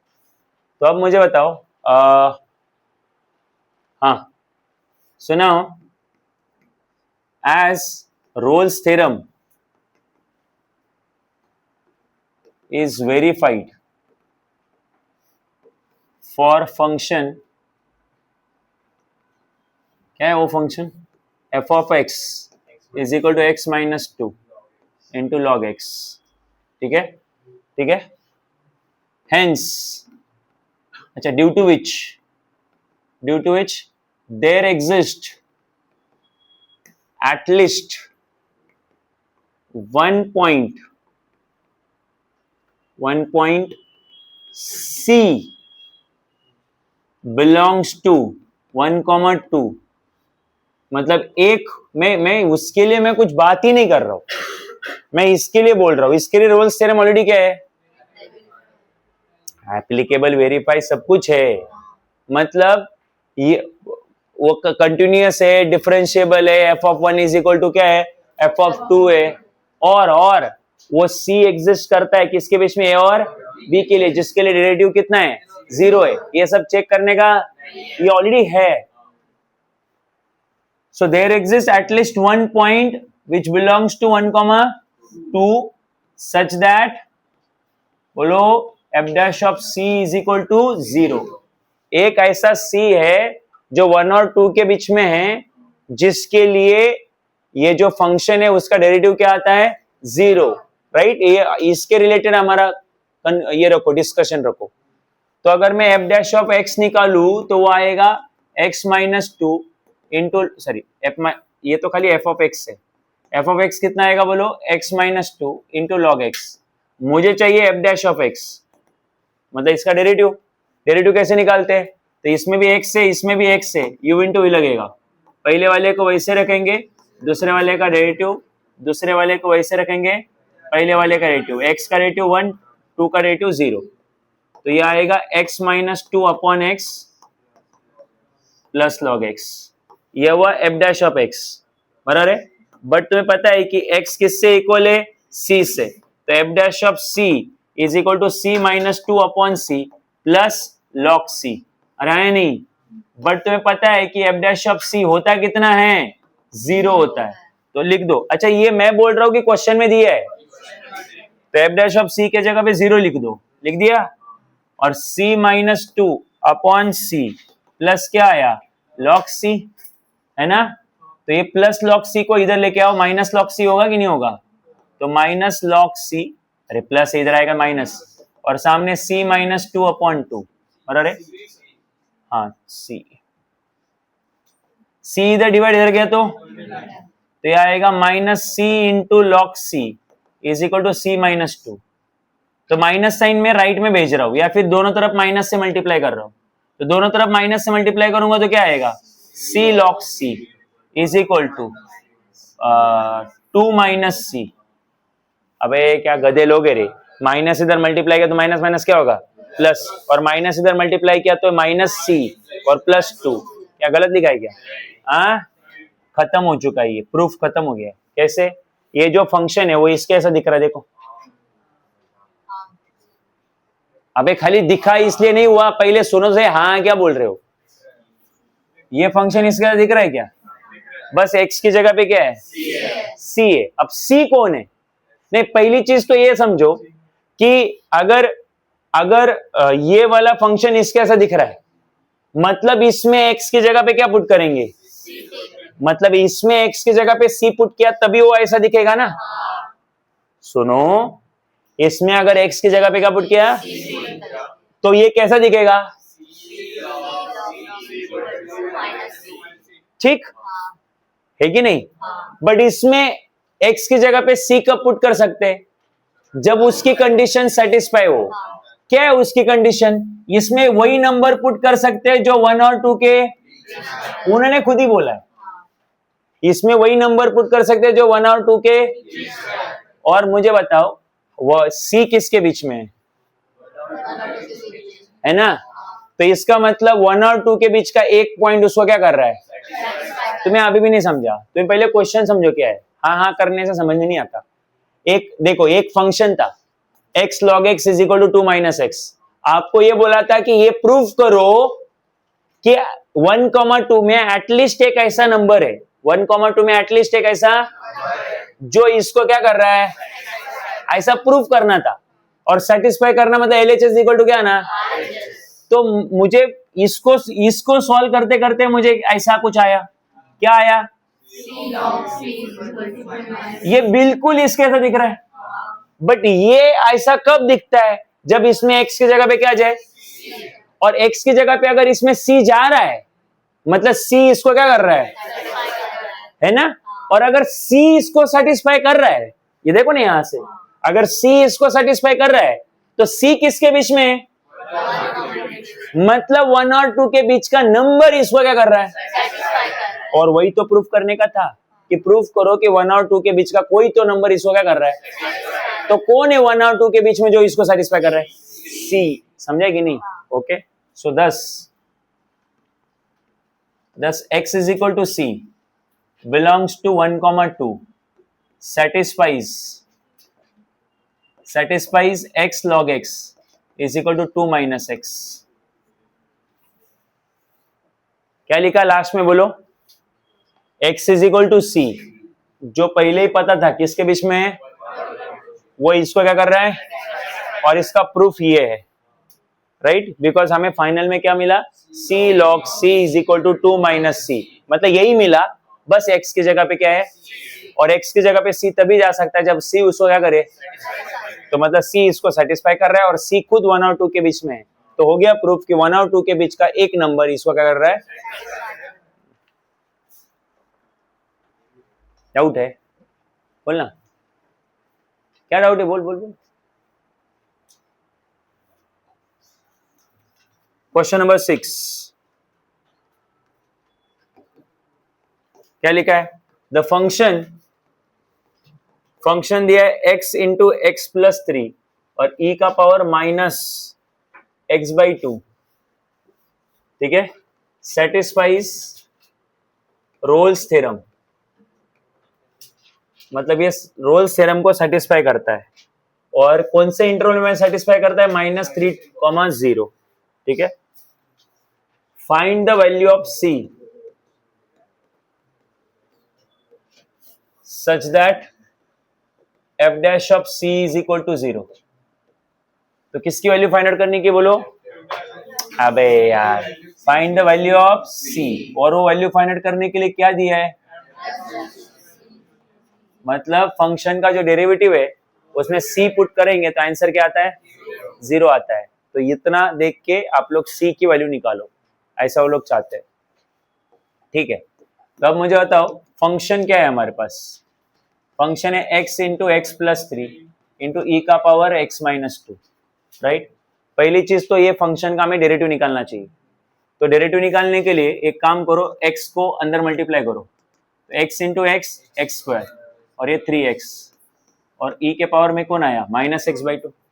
तो f of x is equal to x square plus 3x, e का पावर माइनस एक्स बाई 2 को नीचे ले लो, ठीक, प्लस हो जाएगा। अब इसका डेरिवेटिव ले लो, तो इसका डेरिवेटिव लेने के लिए आपको u बाई बी लगाना पड़ेगा। रूल के मुताबिक नीचे वाले को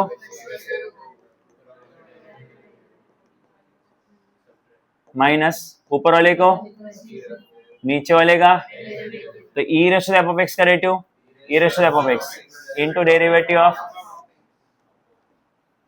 और नीचे वाले को होल का स्क्वायर। ठीक है, अब आगे सुनना। अब मुझे बताओ एफ डैश ऑफ एक्स, इधर ई रेशो एक्स बाई टू, इधर भी ई ratio x by to, e ratio x by two क्या निकलेगा कॉमन, ये 2x प्लस 3 माइनस ये एक्स स्क्वायर प्लस 3, देखते जाओ एक्स स्क्वायर प्लस 3x, ये तो गया ना कॉमन, x का रेटिव 1 और वो 1 बाई टू, और नीचे बहुत पहले से ई रेशो एक्स का होल का, तो इधर एक e ratio x by two, एक e ratio x by two, और इधर एक e ratio x by two क्या हो जाएगा, कैंसल। अंदर नाउ एक काम करो मेरे लिए, x की जगह पे c पुट करो, x की जगह पे c पुट करोगे तो ये आएगा f डैश ऑफ c आएगा ना, और ये आएगा 2c plus 3 minus c square plus 3c into 1 by two, और नीचे e का पावर c बाई टू। ठीक है, बट आपको f डैश ऑफ c कितना दिया है, 0 दिया है, तो इधर लिख दो 0, 2c plus 3 minus c square plus 3c 1 by two, और e का पावर c बाई टू, इधर डिवाइड इधर गया तो मल्टीप्लाई, तो 0 होगा, तो 2c plus 3 minus c square plus 3c, और ये 1 बाई टू, तो जो माइनस इधर आके क्या होगा, प्लस होगा, तो c square plus 3c into 1 by two is equal to 2c plus 3, 2 उधर जाके 2 इधर डिवाइड उधर गया तो c स्क्वायर प्लस 3c, और 2 इंटू 2 4c, और ये 6, तो c square plus 3c, 4c को इधर लेके आओ माइनस 4c प्लस प्लस 6 इधर आएगा तो माइनस 6 इज इक्वल टू 0, तो c स्क्वायर प्लस 3c, अच्छा 3c माइनस 4c कितना होगा, minus c, minus 6 is equal to 0, तो क्वाड्रेटिक इक्वेशन आया c square minus c minus 6 is equal to 0। तो दो नंबर जिनका मल्टीप्लीकेशन माइनस 6 है और एडिशन माइनस 1 है, तो वो है minus 3c plus 2c minus 6 is equal to 0, बराबर। c कॉमन निकला तो c माइनस 3, और 2 कॉमन निकला तो c माइनस 3, तो c प्लस 2 और c minus 3 is equal to 0, c plus 2 is equal to 0 and c minus 3 is equal to 0, तो c is equal to minus 3 and c is equal to 3। अब दोनों में से हमें कौन सा चलेगा, वो इंटरवल में देख लो, तो इंटरवल क्या है बोलो, माइनस 3 कॉमा 0, हमें वो चलेगा जो माइनस 3 और 0 के बीच में है, अरे या नहीं, तो दोनों में से कौन, ये तो माइनस 3 और 0 के बीच में नहीं है, सो ये नहीं चलेगा, है ना, क्यों नहीं चलेगा समझा ना, बस, तो देयरफॉर c की वैल्यू कितनी चलेगी, -2, हो गया, क्लियर है क्या, नहीं समझा। क्वाड्रेटिक इक्वेशन नहीं आता तो उसको ना जिंदगी में मतलब मर जाओ, और कुछ नहीं बचा लाइफ। डाउट है कि कुछ लॉजिक समझा क्या, अब जाएंगे आगे, LMVT, Lagrange mean value theorem. दो थ्योरम है ना आपको, एक है रोल्स थ्योरम और जो अभी है लैग्रांज वाला थ्योरम, हो गया। चलो LMVT देख लो, क्या होता है LMVT।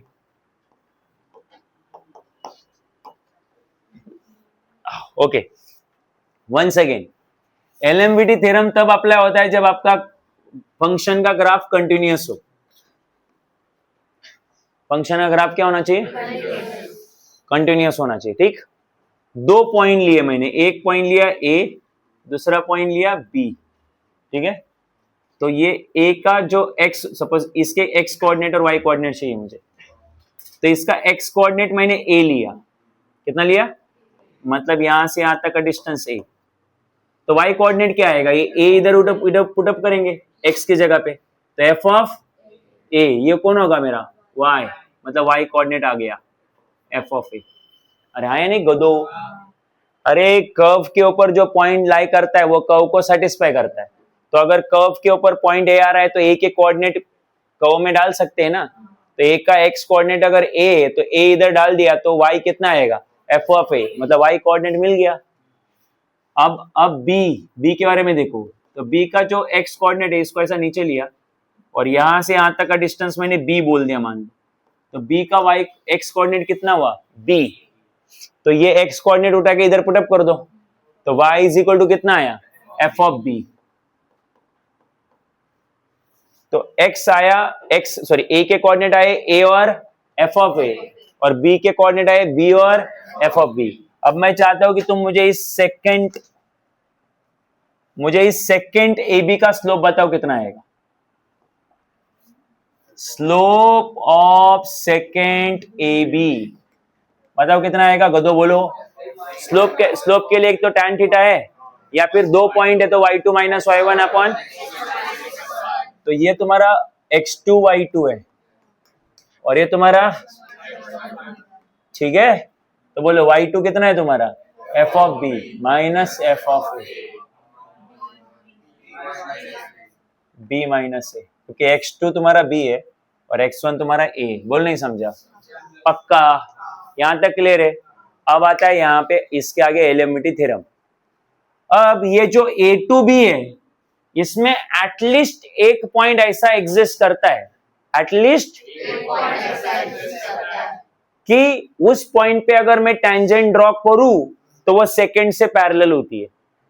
एटलीस्ट एक पॉइंट तो ऐसा रहेगा ही रहेगा इधर, जिसको अगर मैंने, जहां पे मैंने टेंजेंट ड्रॉ करी तो वो सेकंड से क्या रहेगा, है क्या ऐसा पॉइंट, है इधर है, राइट। इस पॉइंट पे ये देखो, ये वाला पॉइंट, इस पॉइंट पे टेंजेंट ड्रॉ करो, क्या होता है टेंजेंट समझता है क्या, टच करके जाने वाला लाइन, कर दिया ड्रॉ। अब बताओ ये टेंजेंट और सेकंड आपस में क्या है, पैरेलल है। कहां पे, इस पॉइंट पे ना, और वो पॉइंट किसके बीच में आ रहा है, ए और, उस पॉइंट को मैं पी बोल रहा हूं। तो पी के जो कोऑर्डिनेट है ये रहेगा उसका एक्स कोऑर्डिनेट। तुम बोलोगे सर यही है बी, अरे नहीं, बी का कोऑर्डिनेट तो इधर है ना। ये बी का कोऑर्डिनेट देखोगे अगर मैं ढंग से ड्रॉ करूं, बी का कोऑर्डिनेट, बी का एक्स कोऑर्डिनेट, तो ये बी है, तो बी का एक्स कोऑर्डिनेट यहाँ कहीं लैंड होगा अगर ठीक से किया तो, समझे कि नहीं। और मेरा जो पॉइंट पी है जहां पे मेरी टेंजेंट पैरेलल है वो यहाँ कहीं लैंड कर रहा है, राइट। तो ये डिस्टेंस जो है वो मान लेता हूं मैं सी, है ना। तो पी के कोऑर्डिनेट क्या हुए, सी कॉमा एफ ऑफ सी। तो ये जो पॉइंट पी है वहां पे क्या हो रहा है, पॉइंट पी के लिए तुम्हारा टेंजेंट और सेकंड क्या हो रहा है, पैरेलल हो रहा है, बराबर है। तो अब मुझे बताओ, इधर आन दो, at c comma f of c, c comma f of c, tangent and secant are parallel। अरे है नहीं, कौन कौन पैरेलल है बोलो, पैरेलल कहां पे, इस पॉइंट पे ना। तो अगर ये पैरेलल है तो मैं क्या लिख सकता हूं, slope of tangent at c comma f of c. याद है ना, टेंजेंट के लिए वो, स्लोप के लिए वो पॉइंट लिखने जरूरी है। कौन है वो point, c comma f of c is equal to slope of tangent. इस पॉइंट पे जो स्लोप ऑफ टेंजेंट है वही क्या रहेगा, slope of secant, slope of, अरे नहीं समझा, कौन सा सेकंड, सेकंड ए बी। तुम्हें बाउंसर गया है क्या, नहीं है क्या, ये देखो इसका टेंजेंट, इसका स्लोप और इसका स्लोप सेम ही नहीं है क्या, क्यों, क्योंकि दोनों क्या है, बट टेंजेंट मुझे इसी पॉइंट की लेनी पड़ेगी कि इस पॉइंट की टेंजेंट भी चलेगी। अगर इस पॉइंट की टेंजेंट ली तो क्या ये दोनों पैरेलल होंगे, तो उसके इस वाले पॉइंट के टेंजेंट के लिए ये लिख सकता हूं क्या मैं, फिर स्पेशल पॉइंट है ना वो। तो स्पेशल पॉइंट पे टेंजेंट और सेकंड क्या है बोलो, और दोनों पैरेलल है तो उनके स्लोप क्या हो बोलो, सेम है। स्लोप ऑफ सेकंड तो मेरे को बहुत पहले से आ चुका है, f of b minus f of a upon b minus a. अब मुझे चाहिए स्लोप ऑफ टेंजेंट। सबको पता है स्लोप ऑफ टेंजेंट मतलब डेरिवेटिव, आपको पता नहीं क्या, फर्स्ट एप्लीकेशन। अरे फर्स्ट एप्लीकेशन क्या होता है, slope of tangent to the curve क्या होता है, slope of tangent to the curve, जल्दी बोलो, dy बाई dx को हम लोग f डैश ऑफ x बोलते हैं। क्या बोलते हैं? अरे y के जगह पे f ऑफ x पुट करोगे तो derivative of f of x क्या होता है? f डैश ऑफ x, है कि नहीं? बट x के जगह पे क्या आएगा बोलो? f डैश ऑफ x तो आएगा, बट x के जगह पे कौन आएगा? c आएगा ना। तो f dash of c is equal to कितना हुआ बोलो? तुमको ये समझा क्या मैंने f डैश ऑफ c कैसे लिखा? इधर पहली चीज मैं क्या लिख रहा हूँ? स्लोप ऑफ, वो मेरा कौन है? डेरिवेटिव। बट वो डेरिवेटिव किस पॉइंट पे? पॉइंट सी पे। मतलब उधर वो डेरिवेटिव में आपको वो कोऑर्डिनेट पुट करने पड़ते हैं ना, x की जगह पे c और y के जगह पे f ऑफ c। तो इधर खाली x था ना, तो x की वैल्यू कितनी है? c। तो बोलो f dash of is equal to, clear है क्या? अभी सुनो मैं क्या बोल रहा हूं। सबसे पहले बट उसके लिए ये ग्राफ यहां से कैसा होना चाहिए? कंटिन्यूअस। मतलब पहली चीज तो फंक्शन क्या होना चाहिए? कंटिन्यूअस होना चाहिए। a और b के बीच में क्या होना चाहिए? कंटिन्यूअस हो तो डिफरेंशिएबल भी होगा। तो पहला कंडीशन है function should be continuous between, बोलो ना यार, continuous between a and b, small a और स्मॉल b। हाँ, तुम बोलोगे स्मॉल a और स्मॉल b, अरे कोऑर्डिनेट x कोऑर्डिनेट कितना है तुम्हारा? a, और y कोऑर्डिनेट कितना है? b। तो a और b में फंक्शन क्या होना चाहिए? कंटिन्यूअस। दूसरा condition, function should be differentiable, क्योंकि जो कंटिन्यूअस है वो क्या रहेगा? डिफरेंशिएबल। डिफरेंशिएबल के लिए ओपन, हाँ, अरे नहीं, ये दोनों हो गया। अब मुझे बताओ फंक्शन की वैल्यू क्या दोनों पॉइंट के लिए सेम आती है क्या? इसका y कोऑर्डिनेट और इसका y कोऑर्डिनेट सेम है क्या? नहीं है। तो फंक्शन की वैल्यू सेम आती, तो जो रोल्स थ्योरम की तीसरी कंडीशन है वो यहाँ पे होती। बस ये दो कंडीशन ही काफी है। तो एलएमवीटी के लिए कितनी कंडीशन होती है? और अगर ये दोनों कंडीशन सेटिस्फाई हुई तो then there exist x is equal to c। There exist, ऐसा एक पॉइंट होता है जो जिसका x कोऑर्डिनेट कितना होता है बोलो? c। जिसके लिए so there exist x is equal to c। तो ऐसा एक पॉइंट है जहां पे आपका f डैश ऑफ c, ये भूल जाओ अभी, छोड़ दो, बाढ़ में गया। जहां पे आपका f डैश ऑफ c मतलब फंक्शन का डेरिवेटिव, जब x के जगह पे क्या पुट करेंगे? वो इससे इक्वल आएगा। फंक्शन का derivative at x is equal to c इससे इक्वल आएगा, राइट? रोल्स थ्योरम में डेरिवेटिव कितना आ रहा था? 0। यहाँ पे 0 नहीं आता, यहाँ पे किससे इक्वल आता है? f of b minus f of a upon b minus a और b क्या होते हैं? वो दो पॉइंट होते हैं ना, इंटरवल के दो पॉइंट, दो एक्सट्रीम पॉइंट। अब तुम बोलोगे सर ये अप्लाई कैसे होगा? तो मैं बोलूंगा वापस से एक बार ये सुन लो कि एलिमिटी थ्योरम क्या है। एलिमिटी थ्योरम अप्लाई करने के लिए दो ही कंडीशन काफी है। एक, कंटिन्यूअस होना चाहिए गिवन इंटरवल के लिए, और अगर ये दोनों कंडीशन सेटिस्फाई हुई तो फिर सीधा सीधा उस फंक्शन का जो डेरिवेटिव है वो f of b minus f of a upon b minus a, इसके लिए क्या होना चाहिए? मतलब फंक्शन का डेरिवेटिव c पॉइंट के लिए इससे क्या होना चाहिए? इक्वल होना चाहिए, या फंक्शन और डेरिवेटिव मतलब डेरिवेटिव और ये वाला पार्ट जो है वो इक्वल होना चाहिए, राइट? तो चलो इधर आन दो, अभी हम लोग एक क्वेश्चन सॉल्व करके देखते हैं तो आपको समझ में आएगा मैं क्या बोलने की कोशिश कर रहा हूँ। तो चलो क्वेश्चन नंबर 7 में पहला question, f of x is equal to log x, और हमें x दिया है बिलोंग्स टू 1, e, ठीक है? अब मुझे बताओ 1 e जो है वो 2.57 है, e क्या है? तो 1 और 2.57 के बीच के सारे नंबर पॉजिटिव होते हैं। सारे नंबर क्या होते हैं? तो फिर x की जगह पे खाली पॉजिटिव नंबर आने वाले, तो x की जगह पे पॉजिटिव नंबर आने वाले मतलब log का आंसर एग्जिस्ट करता है कि नहीं करता है? करता है। तो फिर ये फंक्शन हमेशा क्या रहेगा? कंटिन्यूअस। तो मैं इधर लिखूंगा f of x is equal to log x is continuous on 1, e and differentiable on open interval 1, e। तो पहली दो कंडीशन सेटिस्फाई हुई तो therefore LMVT theorem is valid. Given function के लिए एलएमवीटी क्या है? वैलिड है। अब अगर एलएमवीटी वैलिड है तो फिर आगे क्या करोगे तुम लोग? वो तीसरा कंडीशन लगाओगे। क्या है तीसरा कंडीशन? तो सबसे पहले डेरिवेटिव निकाल लो। क्या है डेरिवेटिव तुम्हारा? एफ ऑफ एक्स से कितना बोलो लॉग एक्स, तो एफ ऑफ नहीं, मैं बोलूंगा डेरिवेटिव निकालने के पहले एक काम करो, डेरिवेटिव निकालने के भी पहले एक काम करो, पहले निकालो एफ ऑफ वन और एफ ऑफ ई। अरे वन मतलब ए और बी मतलब सॉरी ई मतलब बी, क्योंकि ये ए का काम कर रहा है और ये, और हमें f of b f of a वो सब चाहिए ना, तो वो पहले निकाल के रखो। तो एफ ऑफ वन क्या आएगा, लॉग वन, कितना होता है वो 0, और एफ ऑफ ई आएगा लॉग ई जो होता है 1।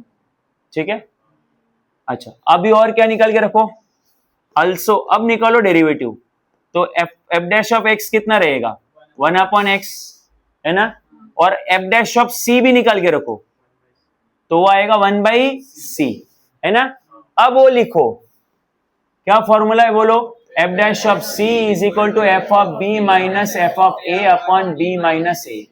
तो ये एफ डैश ऑफ सी कितना आया 1/c, एफ ऑफ बी आया, एफ ऑफ बी आया, एफ, अच्छा एक मिनट, हाँ ये एक मिनट, ये एफ डैश ऑफ सी वैसे रखो, एफ ऑफ बी, बी का मतलब कौन है ई, ए का मतलब कौन है 1, बी का मतलब ई और ए का मतलब 1, ऐसा पुट करने का, तो फिर आपको वैल्यू पुट करने का समझ में आएगा। तो बोलो एफ डैश ऑफ सी कितना आया बोलो 1/c, एफ ऑफ ई कितना आया 1, एफ ऑफ 1 0 और e माइनस 1, तो 1/c is equal to 1/e minus 1, तो therefore c is equal to कितना आया e माइनस 1। अरे आया नहीं, इधर ध्यान दो, बड़ा इंपॉर्टेंट पार्ट चल रहा है अभी। तो e होता है 2.67 या 2.57 के आसपास, तो 2.57 माइनस 1 मतलब 0.7, अरे आया नहीं, तो 0.7, तो 0.7 इसमें बिलोंग करता है क्या, नहीं समझा, नहीं, वापस बोलता हूं,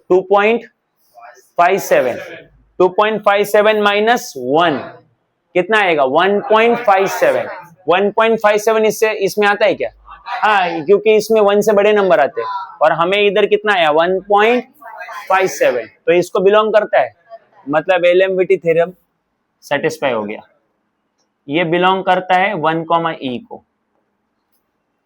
अगर इधर का नंबर अगर इसको बिलोंग नहीं करता तो एलएमवीटी थ्योरम सेटिस्फाई नहीं होता, so therefore LMVT is satisfied. Bouncer गया है क्या, प्रोसेस समझा क्या, पहले कंटिन्यूटी डिस्कस करो, फिर डिफरेंशिएबिलिटी डिस्कस करो, फिर उसमें ए पुट करो बी पुट करो, फिर डेरिवेटिव निकालो, डेरिवेटिव में एक्स की जगह पे सी पुट करो, फिर फॉर्मूला लगा दो, फॉर्मूला में बी लिखो ए लिखो और उनकी वैल्यूज पुटअप करो, फिर जो सी आएगा वो गिवन इंटरवल के बीच का रहना चाहिए, मतलब सी की वैल्यू इसके बीच में होनी चाहिए, अगर हुई तो एलएमवीटी सेटिस्फाइड, अदरवाइज सेटिस्फाइड नहीं है। चलो अगला क्वेश्चन, क्या है question number, x minus 1, x minus 2, x minus 3 और इंटरवल दिया है 0,4, तो ये आपका a है और ये आपका b है, ठीक है। तो बोलो सो फंक्शन क्या है तुम्हारा, पॉलिनोमियल है ये, अरे मल्टीप्लाई करोगे तो x का स्क्वायर x का क्यूब ऐसा ही आएगा ना, तो फंक्शन पॉलिनोमियल है, तो as function is polynomial, hence always continuous on 0,4 and differentiable in 0,4, ठीक है। DIFF डिफरेंशिएबल तुम पूरा लिखा करो, हाँ ओके। तो एलएमवीटी क्या हुआ, वैलिड है, वैलिड है मतलब आगे बढ़ सकते, तो अभी आगे बढ़ो और क्या करो, अभी पहले निकालो एफ ऑफ ए मतलब कौन 0, तो आएगा 0 माइनस 1 0 माइनस 2 0 माइनस 3, तो वो आएगा -1 -2 -3 which is -6, minus minus plus plus minus minus, फिर एफ ऑफ क्या निकालो 4, वो आएगा 4 माइनस 1 4 माइनस 2 4 माइनस 3, वो आएगा 3 2 1, वो आएगा +6, ठीक है। अब निकालो एफ डैश ऑफ एक्स। अब तीनों मल्टीप्लाई में है ना, तो इधर ध्यान दो भाई, बाद में समझेगा नहीं तुमको, पहले इधर देखो, यू वी डब्ल्यू का रूल लगा दो। तीन फंक्शन है ना, तो रूल बोलता है किसी भी दो को वैसे रखो और एक का डेरिवेटिव निकालते जाओ, और एक एक करके तीनों का डेरिवेटिव आना चाहिए। तो मान लो मैंने u और v को वैसे रखा, अब w का डेरिवेटिव निकलेगा, क्या है वो 1 माइनस 0 प्लस, अब मैंने सपोज u और w को वैसे रखा और डेरिवेटिव निकालूंगा मैं v का, तो 1 माइनस 0, और अब मैं v और w को वैसे रख रहा हूं, है ना, और डेरिवेटिव आएगा u का। तो एक बार डेरिवेटिव w का, एक बार v का, और एक बार u का। नहीं समझा? अरे कितना इजी है, एक का डेरिवेटिव निकालो बाकी दूसरे को वैसे रखो, फिर इसका डेरिवेटिव निकालो बाकी दोनों को वैसे रखो, फिर इसका डेरिवेटिव निकालो इन दोनों को वैसे रखो। समझा कि नहीं? इतना सिंपल सा है वो। तो क्या आएगा बोलो, एफ डैश ऑफ एक्स। अच्छा c लिखना है ना अभी इसमें, तो ये आएगा c माइनस 1 c माइनस 2, इधर आएगा c minus 1 c minus 3 c minus 2 c minus 3। Derivative आ गया ना हमारा, इसको जरा मल्टीप्लाई कर दो भाई, तो c into c c square minus 2c माइनस 1c और प्लस 2, इधर c square minus 3c minus 1c plus 3, और ये तुम्हारा c square minus 3c minus 2c plus 6। तो c square c square c square 3c square minus 2c common चाहिए तेरे को, माइनस 2c माइनस 1c, कितना आएगा ये, minus 3c minus 3c minus 3c minus 6c minus 7c minus 10c minus 12c, ठीक है, माइनस 12c। फिर ये प्लस 2 प्लस 3 5, 5 प्लस 6 11,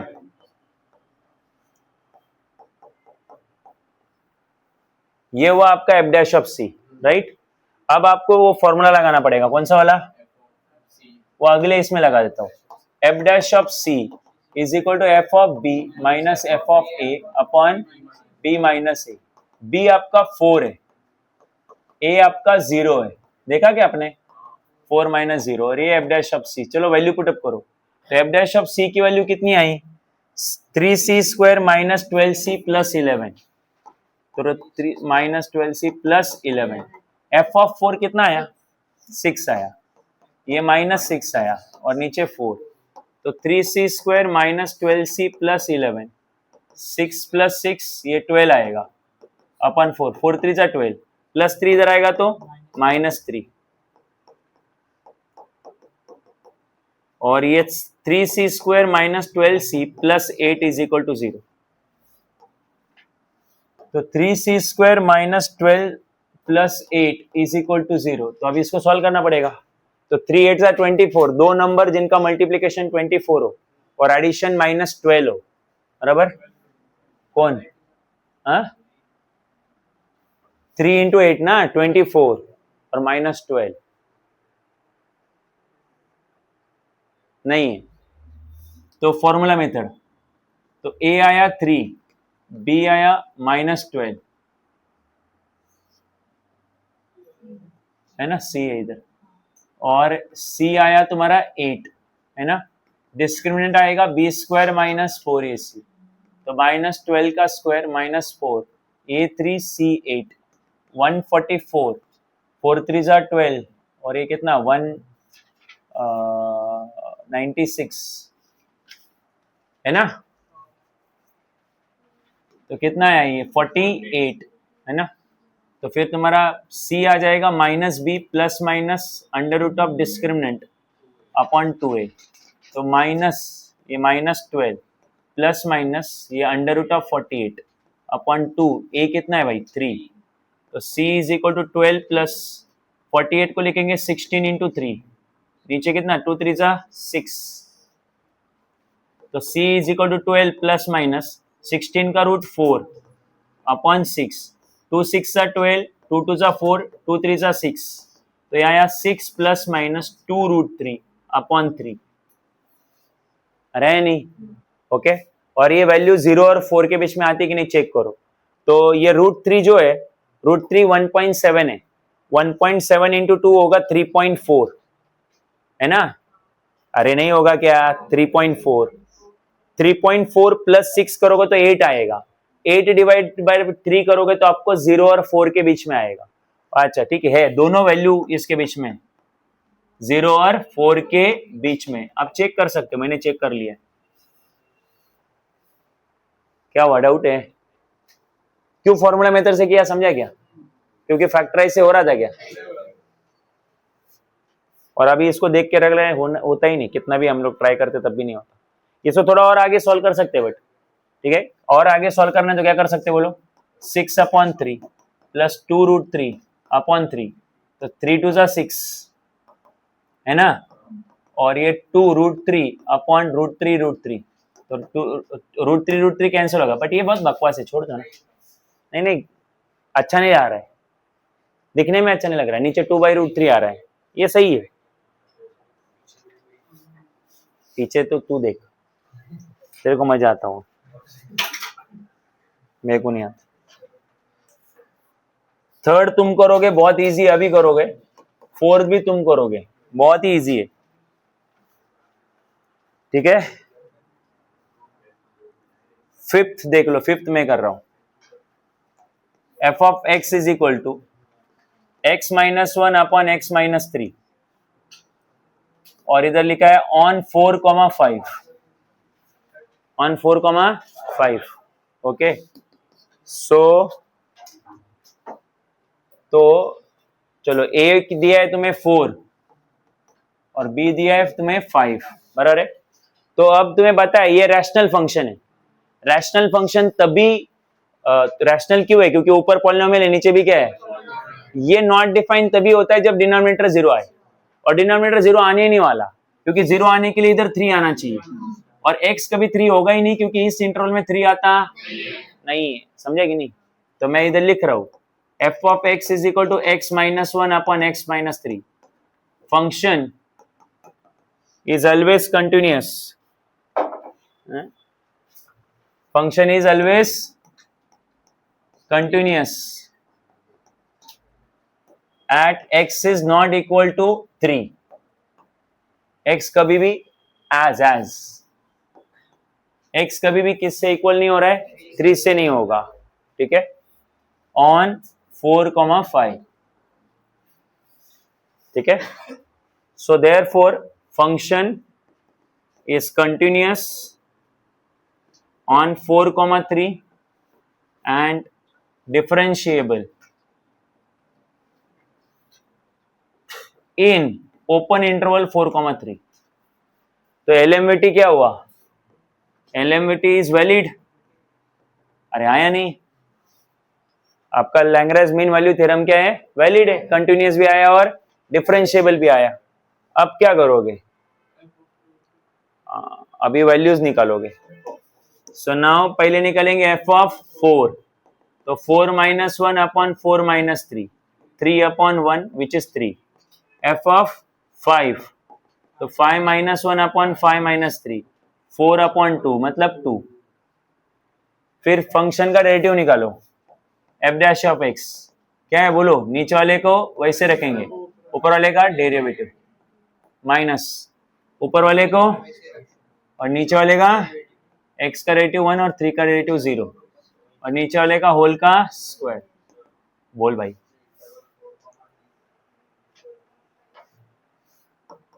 अप्लाई तो वही किया ना। तो इधर क्या है x-3, माइनस ऊपर क्या है x-1, और नीचे क्या है x-3 का स्क्वायर। तो x-3 माइनस अंदर गया तो -x+1, और नीचे x-3 का स्क्वायर, तो -x + x ऐसा सब्ट्रैक्ट हुआ, राइट। 11th वाले बोले कैंसिल हुआ, +x -x क्या हुआ, कैंसिल हुआ, ऐसा। तो फिर मैंने क्या किया रहेगा,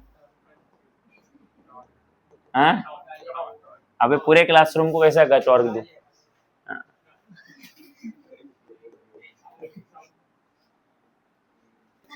अच्छा, फिर एफ डैश ऑफ एक्स आया, अब एक्स के जगह पे क्या पुट करेंगे, सी, तो ये होगा f dash of c is equal to ऊपर आएगा -2 अपन सी -3 का स्क्वायर। ठीक है, सुना हो, लगा दो फॉर्मूला में values, f dash of c f of b f of a upon b minus a, b आपका 5 है तो एफ ऑफ 5 एफ ऑफ 4 5 -4 और ये f dash of c, f dash of c है -2 अपॉन सी -3 का स्क्वायर। एफ ऑफ 5 कितना आया है 2 -3 और 5 -4 कितना हो 1, क्रॉस मल्टीप्लाई करो 1 इंटू -2 -2, 2 -3 कितना होता है -1 और उसको मल्टीप्लाई में कौन जाएगा सी -3 का स्क्वायर। अच्छा माइनस माइनस कैंसिल होगा तो ये 1 किसी को मल्टीप्लाई हो कोई फायदा नहीं, सी -3 के स्क्वायर को ओपन कर दो, नहीं क्यों ओपन करो, कुछ ओपन करने की जरूरत नहीं, उसका स्क्वायर रूट ले लो, क्या ले लो, तो स्क्वायर रूट लोगे तो सामने आएगा √2 और इधर आएगा c -3 इधर आएगा तो √2 + 3 इज इक्वल टू सी। ठीक है, एक और वैल्यू आएगी 3 - √c बट वो हमें नहीं चलेगी, नहीं चलेगी ना, हमें 4 और 5 के बीच की वैल्यू चाहिए ना, तो यही है वो, √2 कितना है 1.4, हाँ हाँ यही वाली, वो 4.4 समथिंग आएगा।